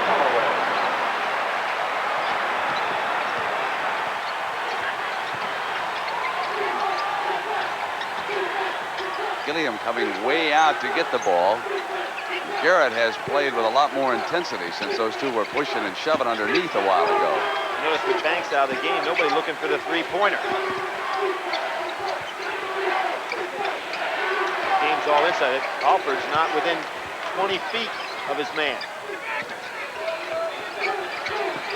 Garrett trying to deny Gilliam the ball. He gets it against a triple team, comes up with a jump hook right-hander, and Thomas snaps away the rebound. And foul goes against Vegas. Jarvis Bass-Knight. His third. They don't want to get into the penalty too early here. He's sitting back, relaxing.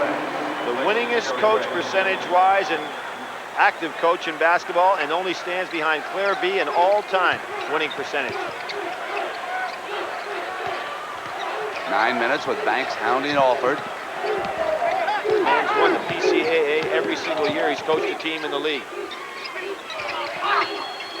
Somebody got hurt inside, Thomas. I gotta figure that was not just a stray elbow there. He got hit right in the chest, lost his breath. He's talking about it. Boom. You think he couldn't throw a block as a tight end? Forearm shiver coming up there.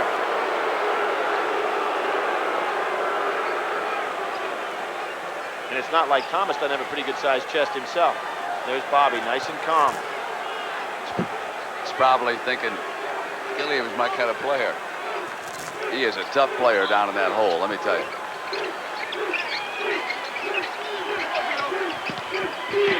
Knocked away by Wade, didn't foul him, but Hillman is there again, picking up the loose ball. Hillman makes no mistakes. Knight wants Callaway inside. Offered off a fake. Now he gets inside. Bass-Knight fouled him. That is his 4th personal foul as Alford goes to work on him. Well, again, because of his great shooting ability, when he goes with those pump fakes, you almost have to go up there to try to block it. And then Alford just stays on the ground and goes ahead and gets off the easy shot. Now, Willard back in the game. Willard did not have a good first half in the few minutes that he played. Jerry Tarkanian's had a rough time for substitution all day. All right. Vegas already has committed 7 personals this half. So The bonus coming up the rest of the way for Indiana. They have only 3 team fouls, and it's 73-65. And you just saw a rare sight with Alford missing 1 and now 2. I don't think I've ever seen that. Sure, it's happened. And Brent, does this remind you of LSU? Remember the situation LSU was in with team fouls? Indiana only had 4 there late in the... That was Hillman's foul. He was pushing Gilliam out of the way. So that's only the 4th team foul. Foul is charged to number 44, Joe Hillman. Garrett just walked over to him and said, "Don't force it, Joe. Don't force it when you come through there." You know what it means when you don't have a lot of team fouls. As it goes down to the wire, you can afford to give a foul, let them have the ball out of bounds. Dick Paparo was huddling there with Banks and Alford and talking to the 2 veterans. Second half has been Indiana's game style. But that's Vegas' style, the 3 from Banks. Don't you ever count this bunch out. They are loaded with firepower.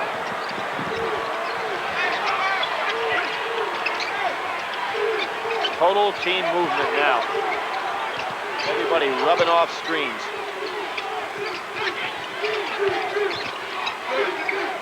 This Hillman, was he crunched. Banks on one side and Willard on the other. They sandwiched. Hillman, and Banks picks up his 3rd. But you don't expect Hillman to score, but he goes and takes it inside, which is wise. If you're only going to show the pass, the defense can get accustomed to your style.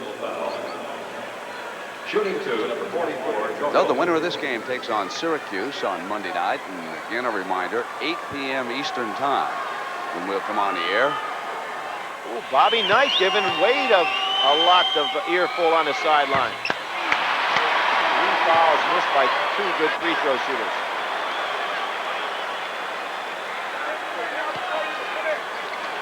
Bobby's first West Coast recruit.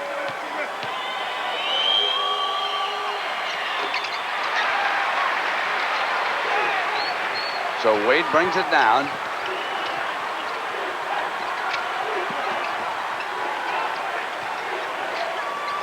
Hillman with Patio. This is Wade. And Patio's 3 is short. But the long rebound. And Banks misfires.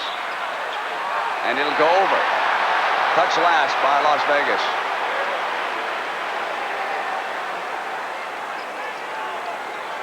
(74-68), 7:28 in regulation. Here's Hillman coming down against the full court pressure, gets the ball into Garrett's hands, and then positions himself for the offensive rebound. And here's Alford. Bangs in. A 2, and Knight is furious. They're calling it a 2. They say that his foot was on the line. Good call by the ref, but again, Brent, Hillman, how many times has he been there today? And he's picked off by Willard, and that's an illegal screen on Willard. Jerry Tarkanian not getting much out of Willard at all today. I think that's a change he's got to make.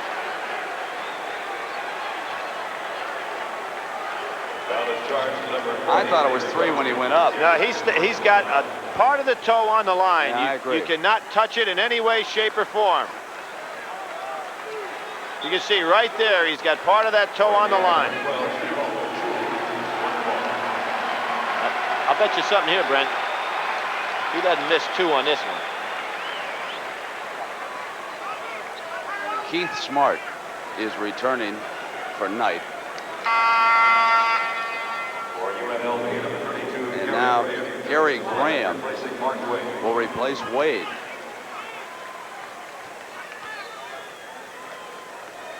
He wants to give Wade a rest here at the 7-minute mark. Well, the way Indiana is being patient with the ball, a rest may be a very big gamble on the part of Jerry Tarkanian now. He's going to have to go all out for the next couple of minutes. 27 points for Alford. It's a 10-point Indiana lead at the 7-minute mark.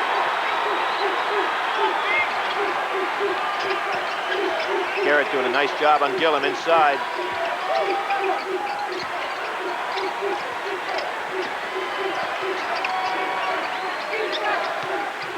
Alford is with Graham.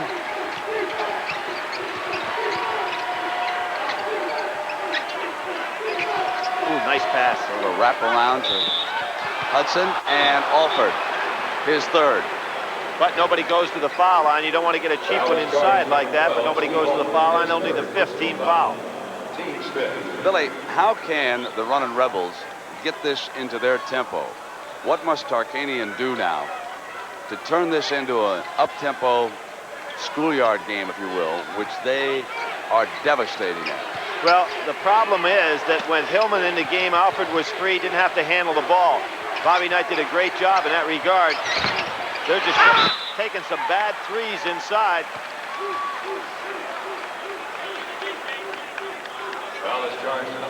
Knight had a question at the table. That's Smart's 4th personal foul. So we're going to see Hillman before this is over. 6:28, 78-68. And the next one, they'll be shooting the one-on-one, and Gilliam takes Thomas back outside, and that's 28 points for Armin Gilliam here this afternoon. If this was a fight, you would say you knocked Vegas down several times, but you can't knock him out. And Alford, coming around, was hit by Hudson. Now there's a case for Hudson just not quick enough to play Steve Alford, who gave him the little clutch move on the sidelines. This went right on by him. Easy call for the official. And Billy, more than any game that we have seen lately with Indiana, Alford seems to be taking charge offensively as Hillman does return and Smart goes out. One of the reasons for that, I think, Brent, we just saw him against LSU. LSU had a superior athlete that had size on Steve Alford. I don't think you can play him with a man of equal size, and certainly can't play him with a smaller man, because he took Wade, went right over him and around him with the screens. Wade coming back into the ball game now, patio out. So for Tarkanian, Wade, Graham, Hudson, Gilliam, and Banks. This is a 3-guard offense. Gilliam and Hudson, they're down by the 10-point difference at the 6-minute mark here in regulation. You notice how Wade is not forcing the ball up the court quickly. He's kind of walking it up the floor. Banks on the 2. And Alford got a hand on it, and there's Garrett. The other thing you're going to see Indiana start doing now, they're going to start playing clock by moving the ball out a little bit further. Hillman in the game, he can run this offense to perfection. Callaway using the glass. He's only had 2 field goals here in the second half, but he made that one count. Notice how quickly Indiana gets back on defense. Garrett very active against Gilliam down in the blocks. Banks, and that's a 2-point shot. And that's 25. Banks and Alford in a shoot 'em out here in New Orleans. Uh-oh, Callaway coming down. It looks like he has a cramp and not a knee problem here. He's reaching for the back of his calf. Remember how he says it's a cramp. Remember how he went down in that LSU game? I never thought we'd see him back. He was out for 5 games this year with that knee problem. Well, let me remind everybody while we have a quick moment here of what's coming up tonight after our basketball. Outlaws and the CBS Saturday movie, China Rose. That'll follow the basketball game. Brent, I don't know why. If I'm Jerry Tarkanian, I'm up. I say you either got to call a timeout or you got to get him out of the ball game here. Callaway's still in and no timeout was necessary. Bobby Knight got a break.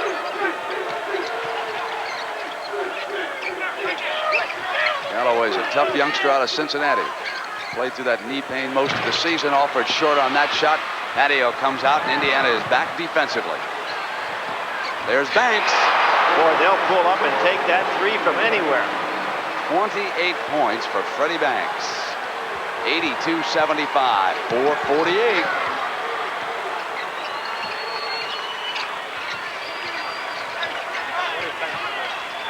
They got Hillman.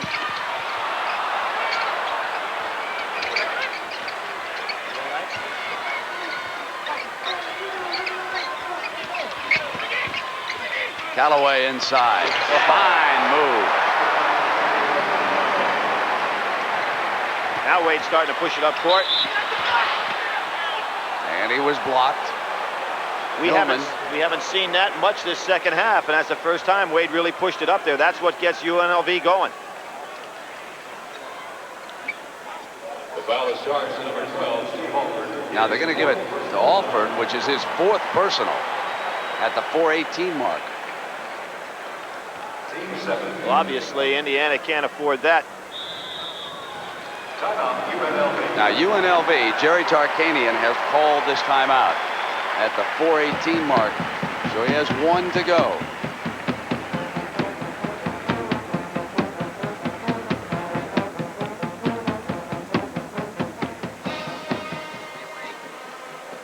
Yes.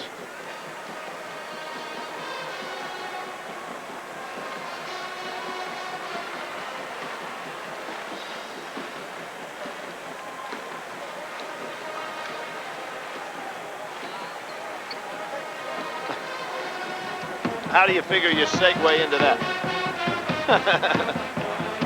What hospital? What hospital is he in?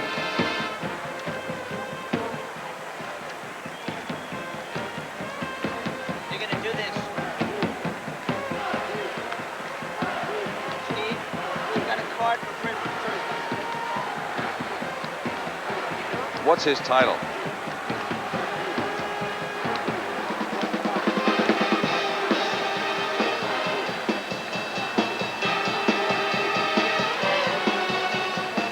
Yeah, she's right behind us, like on the first row. She's got to be going crazy here. No, right behind us. Where is she located? Next to the woman with the next one? Right next to her?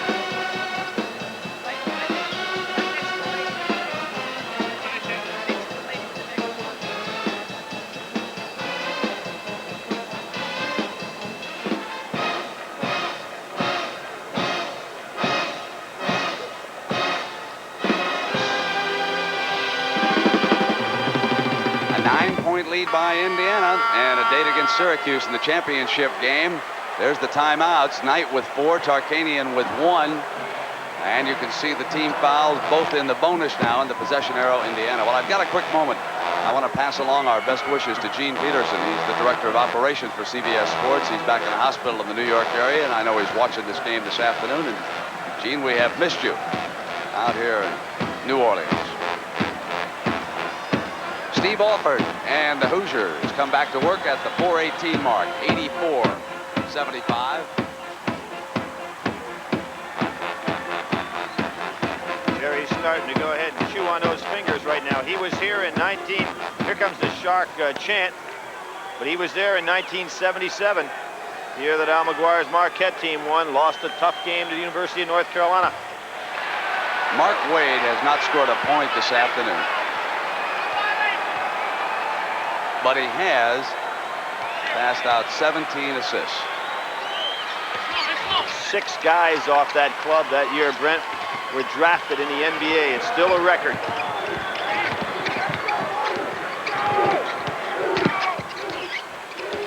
Now, no post offense right here. Kind of a spread by Indiana. And they run this as well as anybody that's played college basketball. They've got Hillman. Gee, what a game he's playing. They will get the backdoor cuts. Thanks the 3.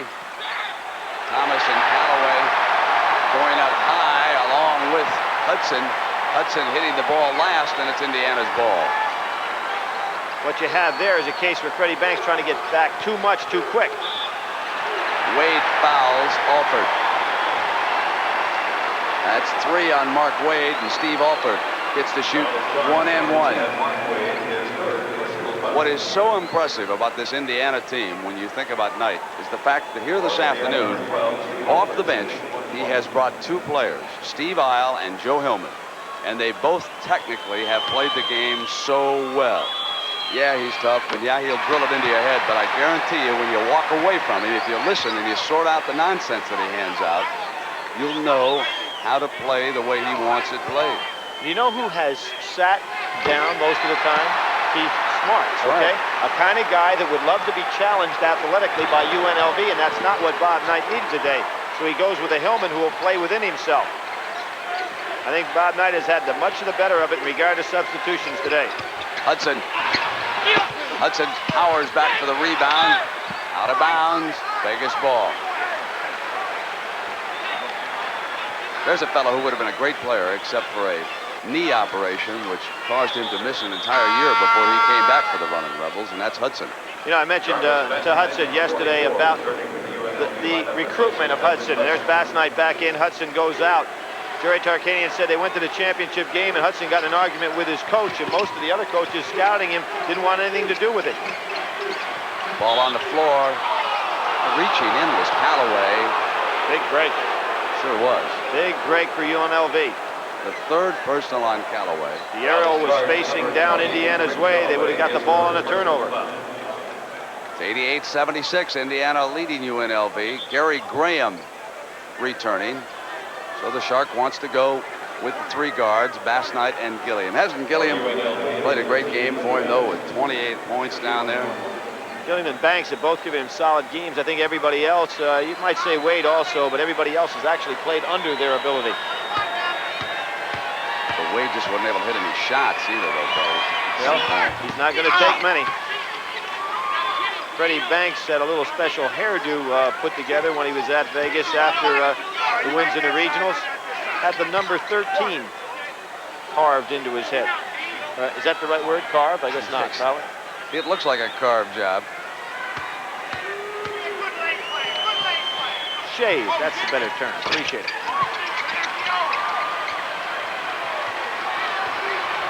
3:15, Indiana up by 10. Nice move by Hillman. Points are not important here. It's the clock that's the key. Hillman understands that perfectly. There he is again, being the man in the right place.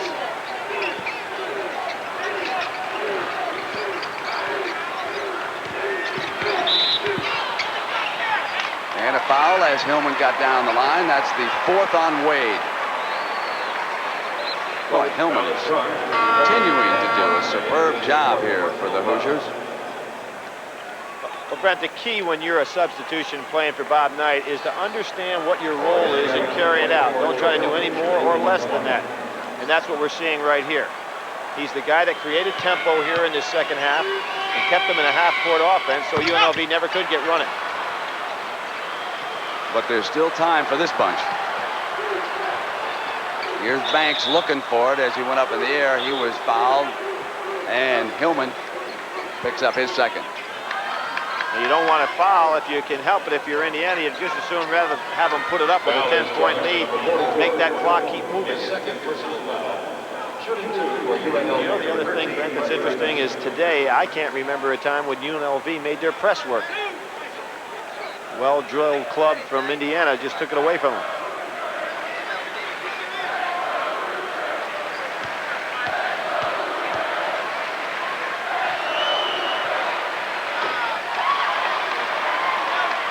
Well, that's the first time I've seen the Shark with a logo on a towel, and if he loses this, he'll go back to the plain white, folks. Enough of that bad luck.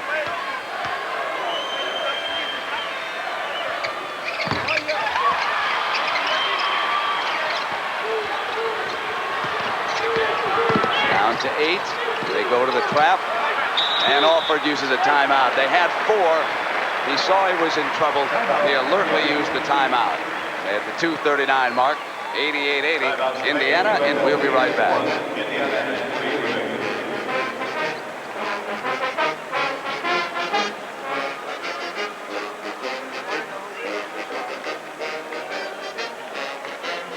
Fine. Yep. Neither game has been a great one.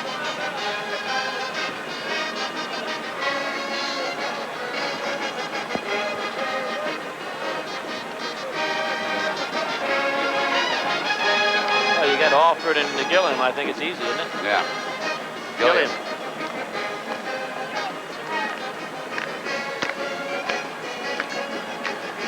See if he has a what? You know who's really a good player is that Dean Garrett.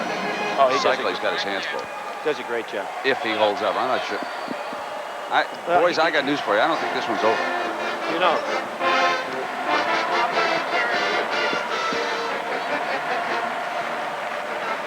think they got to keep putting them on the foul line, and Indiana's a great free throw shooting team.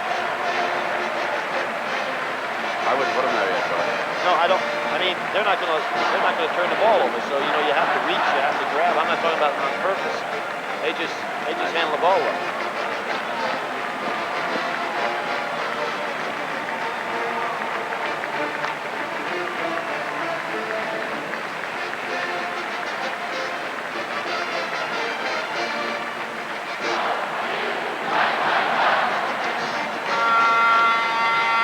At the Superdome, New Orleans, Louisiana, with Indiana leading UNLV 88-80.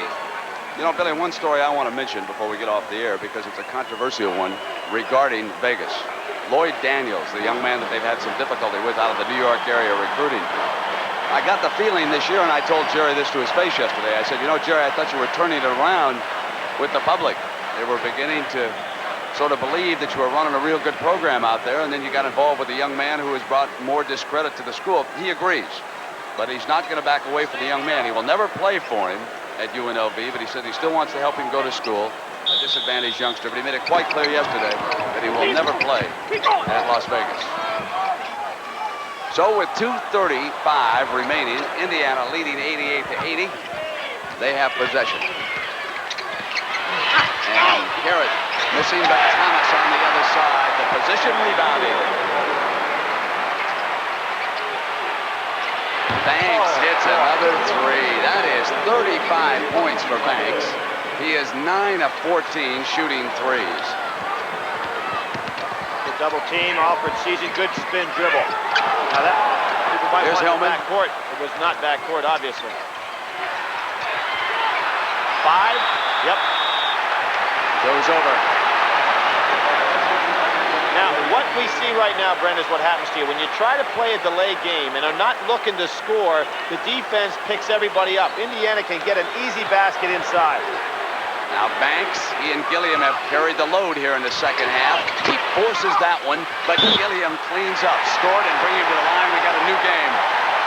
It's 90-85 with Gilliam on the line. They have 35 of UNLV's points in this half. Thomas on the floor, shaken up here at the 150 mark.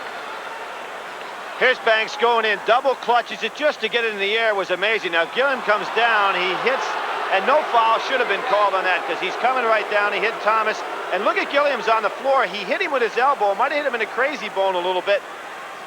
And you can see that he's holding his elbow. Poor Thomas, he's seen enough of Gilliam today. One in the chest, one in the face. And again, we have that situation where a man's down. They'll have to either take him out or call the timeout. Bob Knight decides to go ahead and take him out. Now watch this, right down on the face. Clean out by Gilliam. Folks, we got a new game. This team is explosive. Gilliam can pull them to within 4 at the 151 mark. Bob Knight goes back to 3 guards now. He has Smart in the game, and watch and see if Smart doesn't break free with Hillman and Alford handling the ball out front and take it to the hoop. Banks with 35, Gilliam with 30.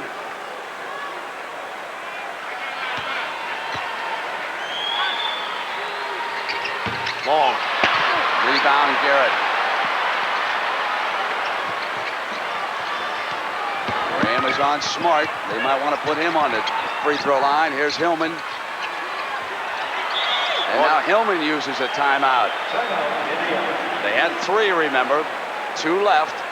138. Indiana up by 5. We'll be right back.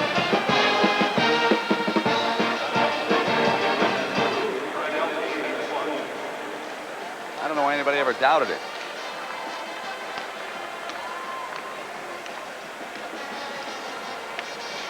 Let me see your game reset. I'm telling you guys, they can get an easy pass to Smart right in the foul line, break in for a layup. All right, Indiana's down to 2. Both teams. Possession arrows, Indiana. All right.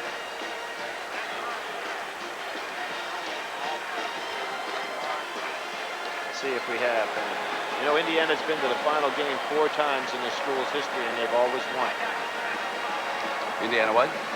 Indiana has been to the final game 4 times. Never lost. They've never lost in the championship. Yeah.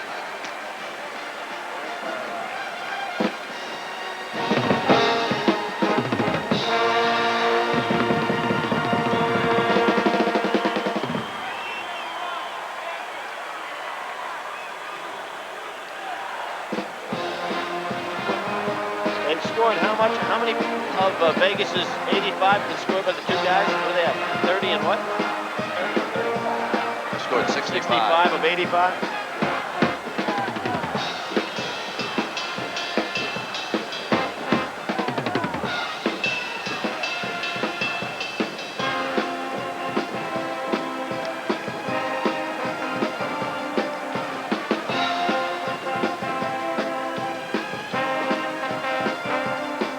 Along with Billy Packer, I'm Brent Musberger. 1:38 left in regulation. It's a 5-point game. Indiana over UNLV, 90-85 right now. Bob Knight just used a timeout, so the Hoosiers are down to 2. Tarkanian is down to 1 timeout. The possession arrow, Indiana.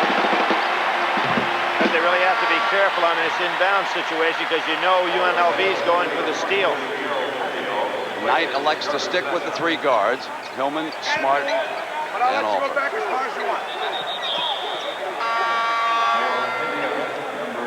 Isle back in the ball game, trying to get a better ball handler in the game. Garrett goes out. Also, Garrett was hitting only 61% of his free throws in the tournament. They hit Smart, get it back to Hillman. Isle quickly. That's the one they do not want to put on the line. Now it's Smart, hits Hillman. Elected to pull it out, and Smart for the layup, and it's a big one. It's a huge layup, 92-85, 119. That could do it for the Hoosiers.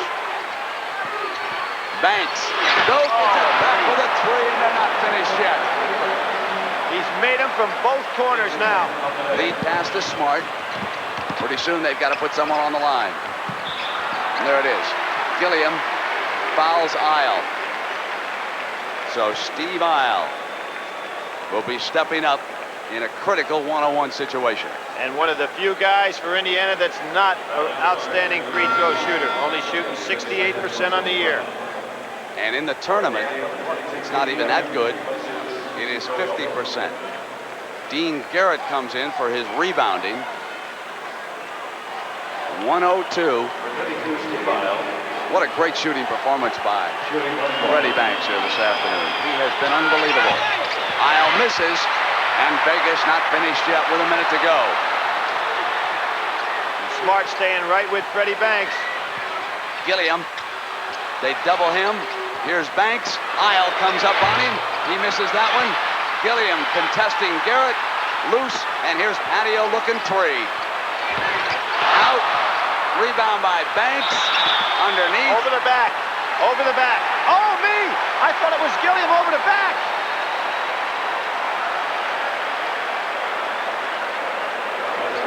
That's what it was. And I almost went through the ceiling there because it looked like they were pointing at Garrett. Take a look at it, Billy, and see if it's a good call. It is a good call. Right over the back. You see it right here. There's Gilliam coming right over Garrett's back. Garrett goes to the line. As you mentioned, not a good free throw shooter, but Indiana dodged a bullet here. 38 seconds and a 4-point lead. Garrett at the line in this game is 4 of 4. Missing. Callaway almost comes up with it. Rejected. He's going to take the 3 on the break. But he tracks it down. He'll go back outside, and Smart fouls him. That's his 5th foul. Smart fouls out of the game with 28 seconds, 92-88. That's a foul that Hillman does not make. And although Smart has done a great job for Indiana this year, that was a mental mistake right there on his part, not a physical. You want to go ahead and just let Banks take it back outside. You can see Bobby Knight say, I don't want the foul. Don't want to stop that clock. And now Vegas is going to have to foul. Indiana's struggles at the free throw line have left the Runnin Rebels in this one. Now Garrett's in the ball game. I'm surprised Knight isn't taking him out, Brent. Banks shooting 1-1.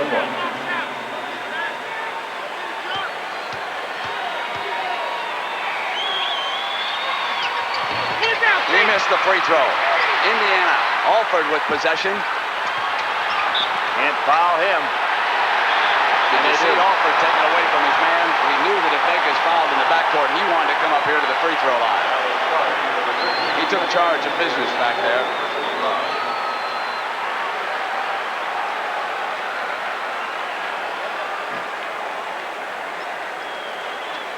Well, Kevin Houston of Army led the nation in free throw shooting this year. Each year it seems to get better and better.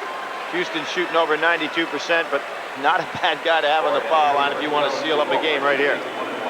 Alford 9 of 11, shooting free throws today. 31 points. We've had 3 30-point performances.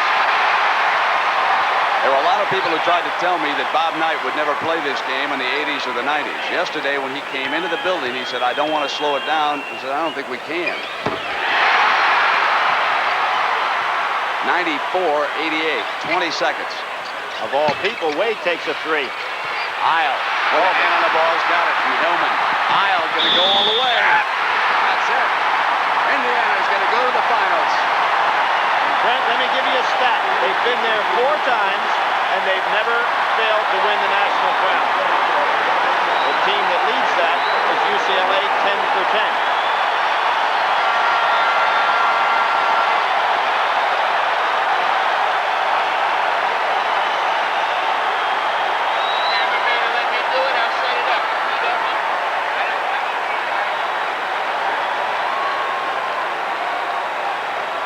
Great drive by Isle.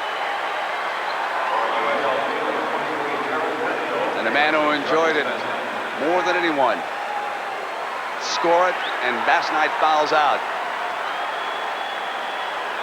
Well, Brent, Vegas has lost twice this year, and we have done both games. Are we their jinx? I'm sure you just made us a lot of friends out of Las Vegas.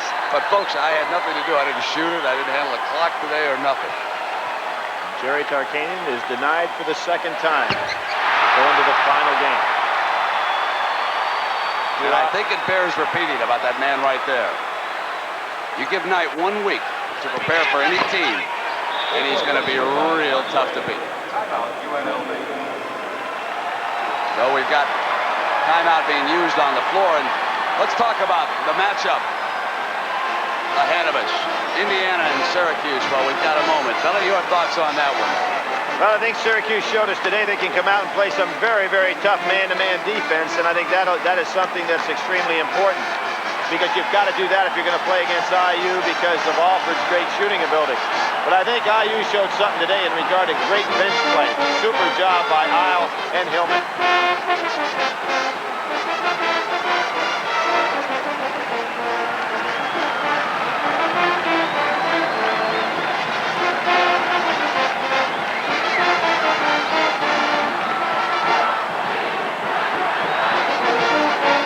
There's a former Knight assistant coach who now is very successful in his own right at Duke, Mike Krzyzewski. Of course, Mike at this time last year was very happy as his club had worked their way to the final game, beating Kansas. Bobby eliminated him this year. He's got a lot coming back next year. Expect Duke to be one of the teams on the scene. Not only an assistant under Bobby, but he played for Bobby. Well, the two teams who live by the three-point play all season long died by it here this afternoon. Providence eliminated earlier by Syracuse 77-63. Vegas will fall, but they threw up 35. And there is Lois Tarkanian. The disappointment of traveling this far and then coming up a loser. They were the nation's #1 team for more weeks than anybody else this entire season.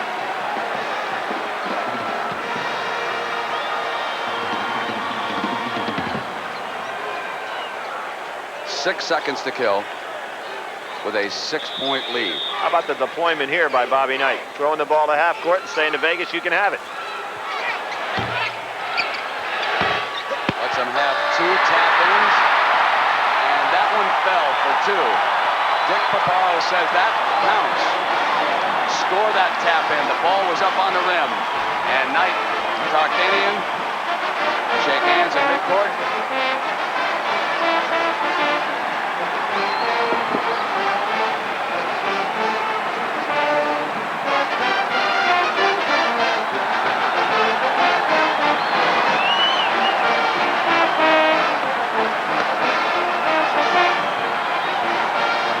come back, we'll hear from Bob Knight and Dean Garrett when we continue in a moment.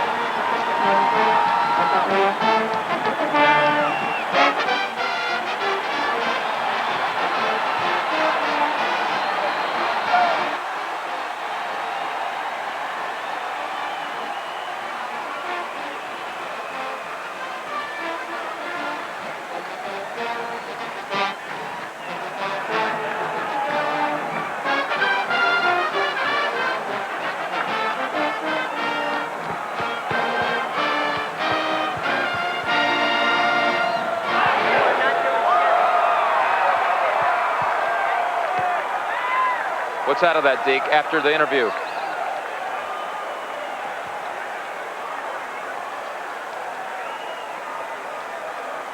No, I don't have any panic close card. Perhaps someone can run one down.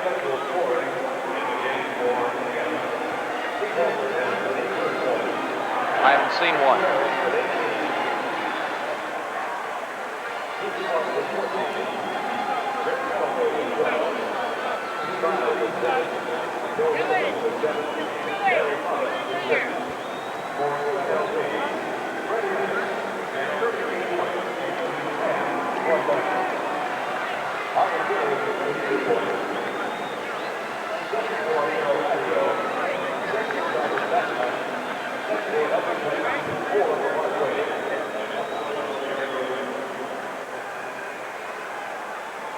Bobby Knight has done it.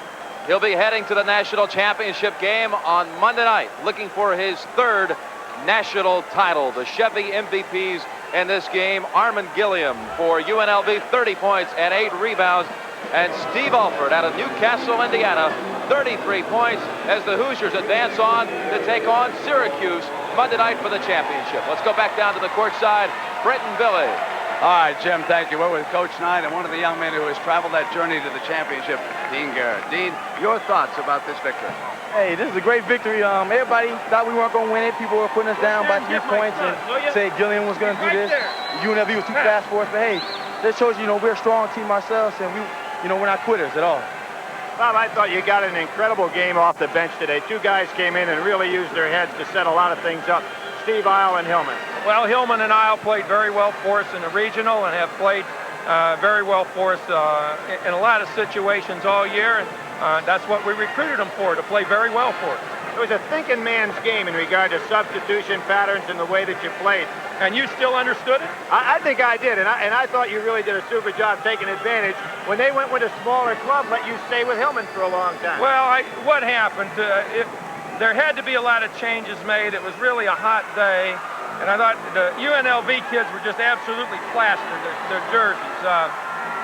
I thought our kids did a heck of a job hanging in the last 10 minutes. I thought we might just get worn down and be worn out in the last 10 minutes. All right. Gentlemen, congratulations. Good luck Monday night. James Brown is standing by with Jerry Tarkanian. Let's go to James. All right, Brent, thank you very much. Coach Tarkanian, you had your team in the locker room a very long time at halftime. What did you see in what Indiana was doing that you were trying to counter? Well, the first half, I didn't think that we played as hard as we could defensively. And secondly, we didn't play well, and yet we were only 6 down, so we kept thinking that we could come back. We just felt there was a few things we just had to toughen up our defense and get more intense and get up in the passing lanes, which we didn't do. We were our defense was tougher about 10 seconds, and then it broke down, and we didn't sustain it today.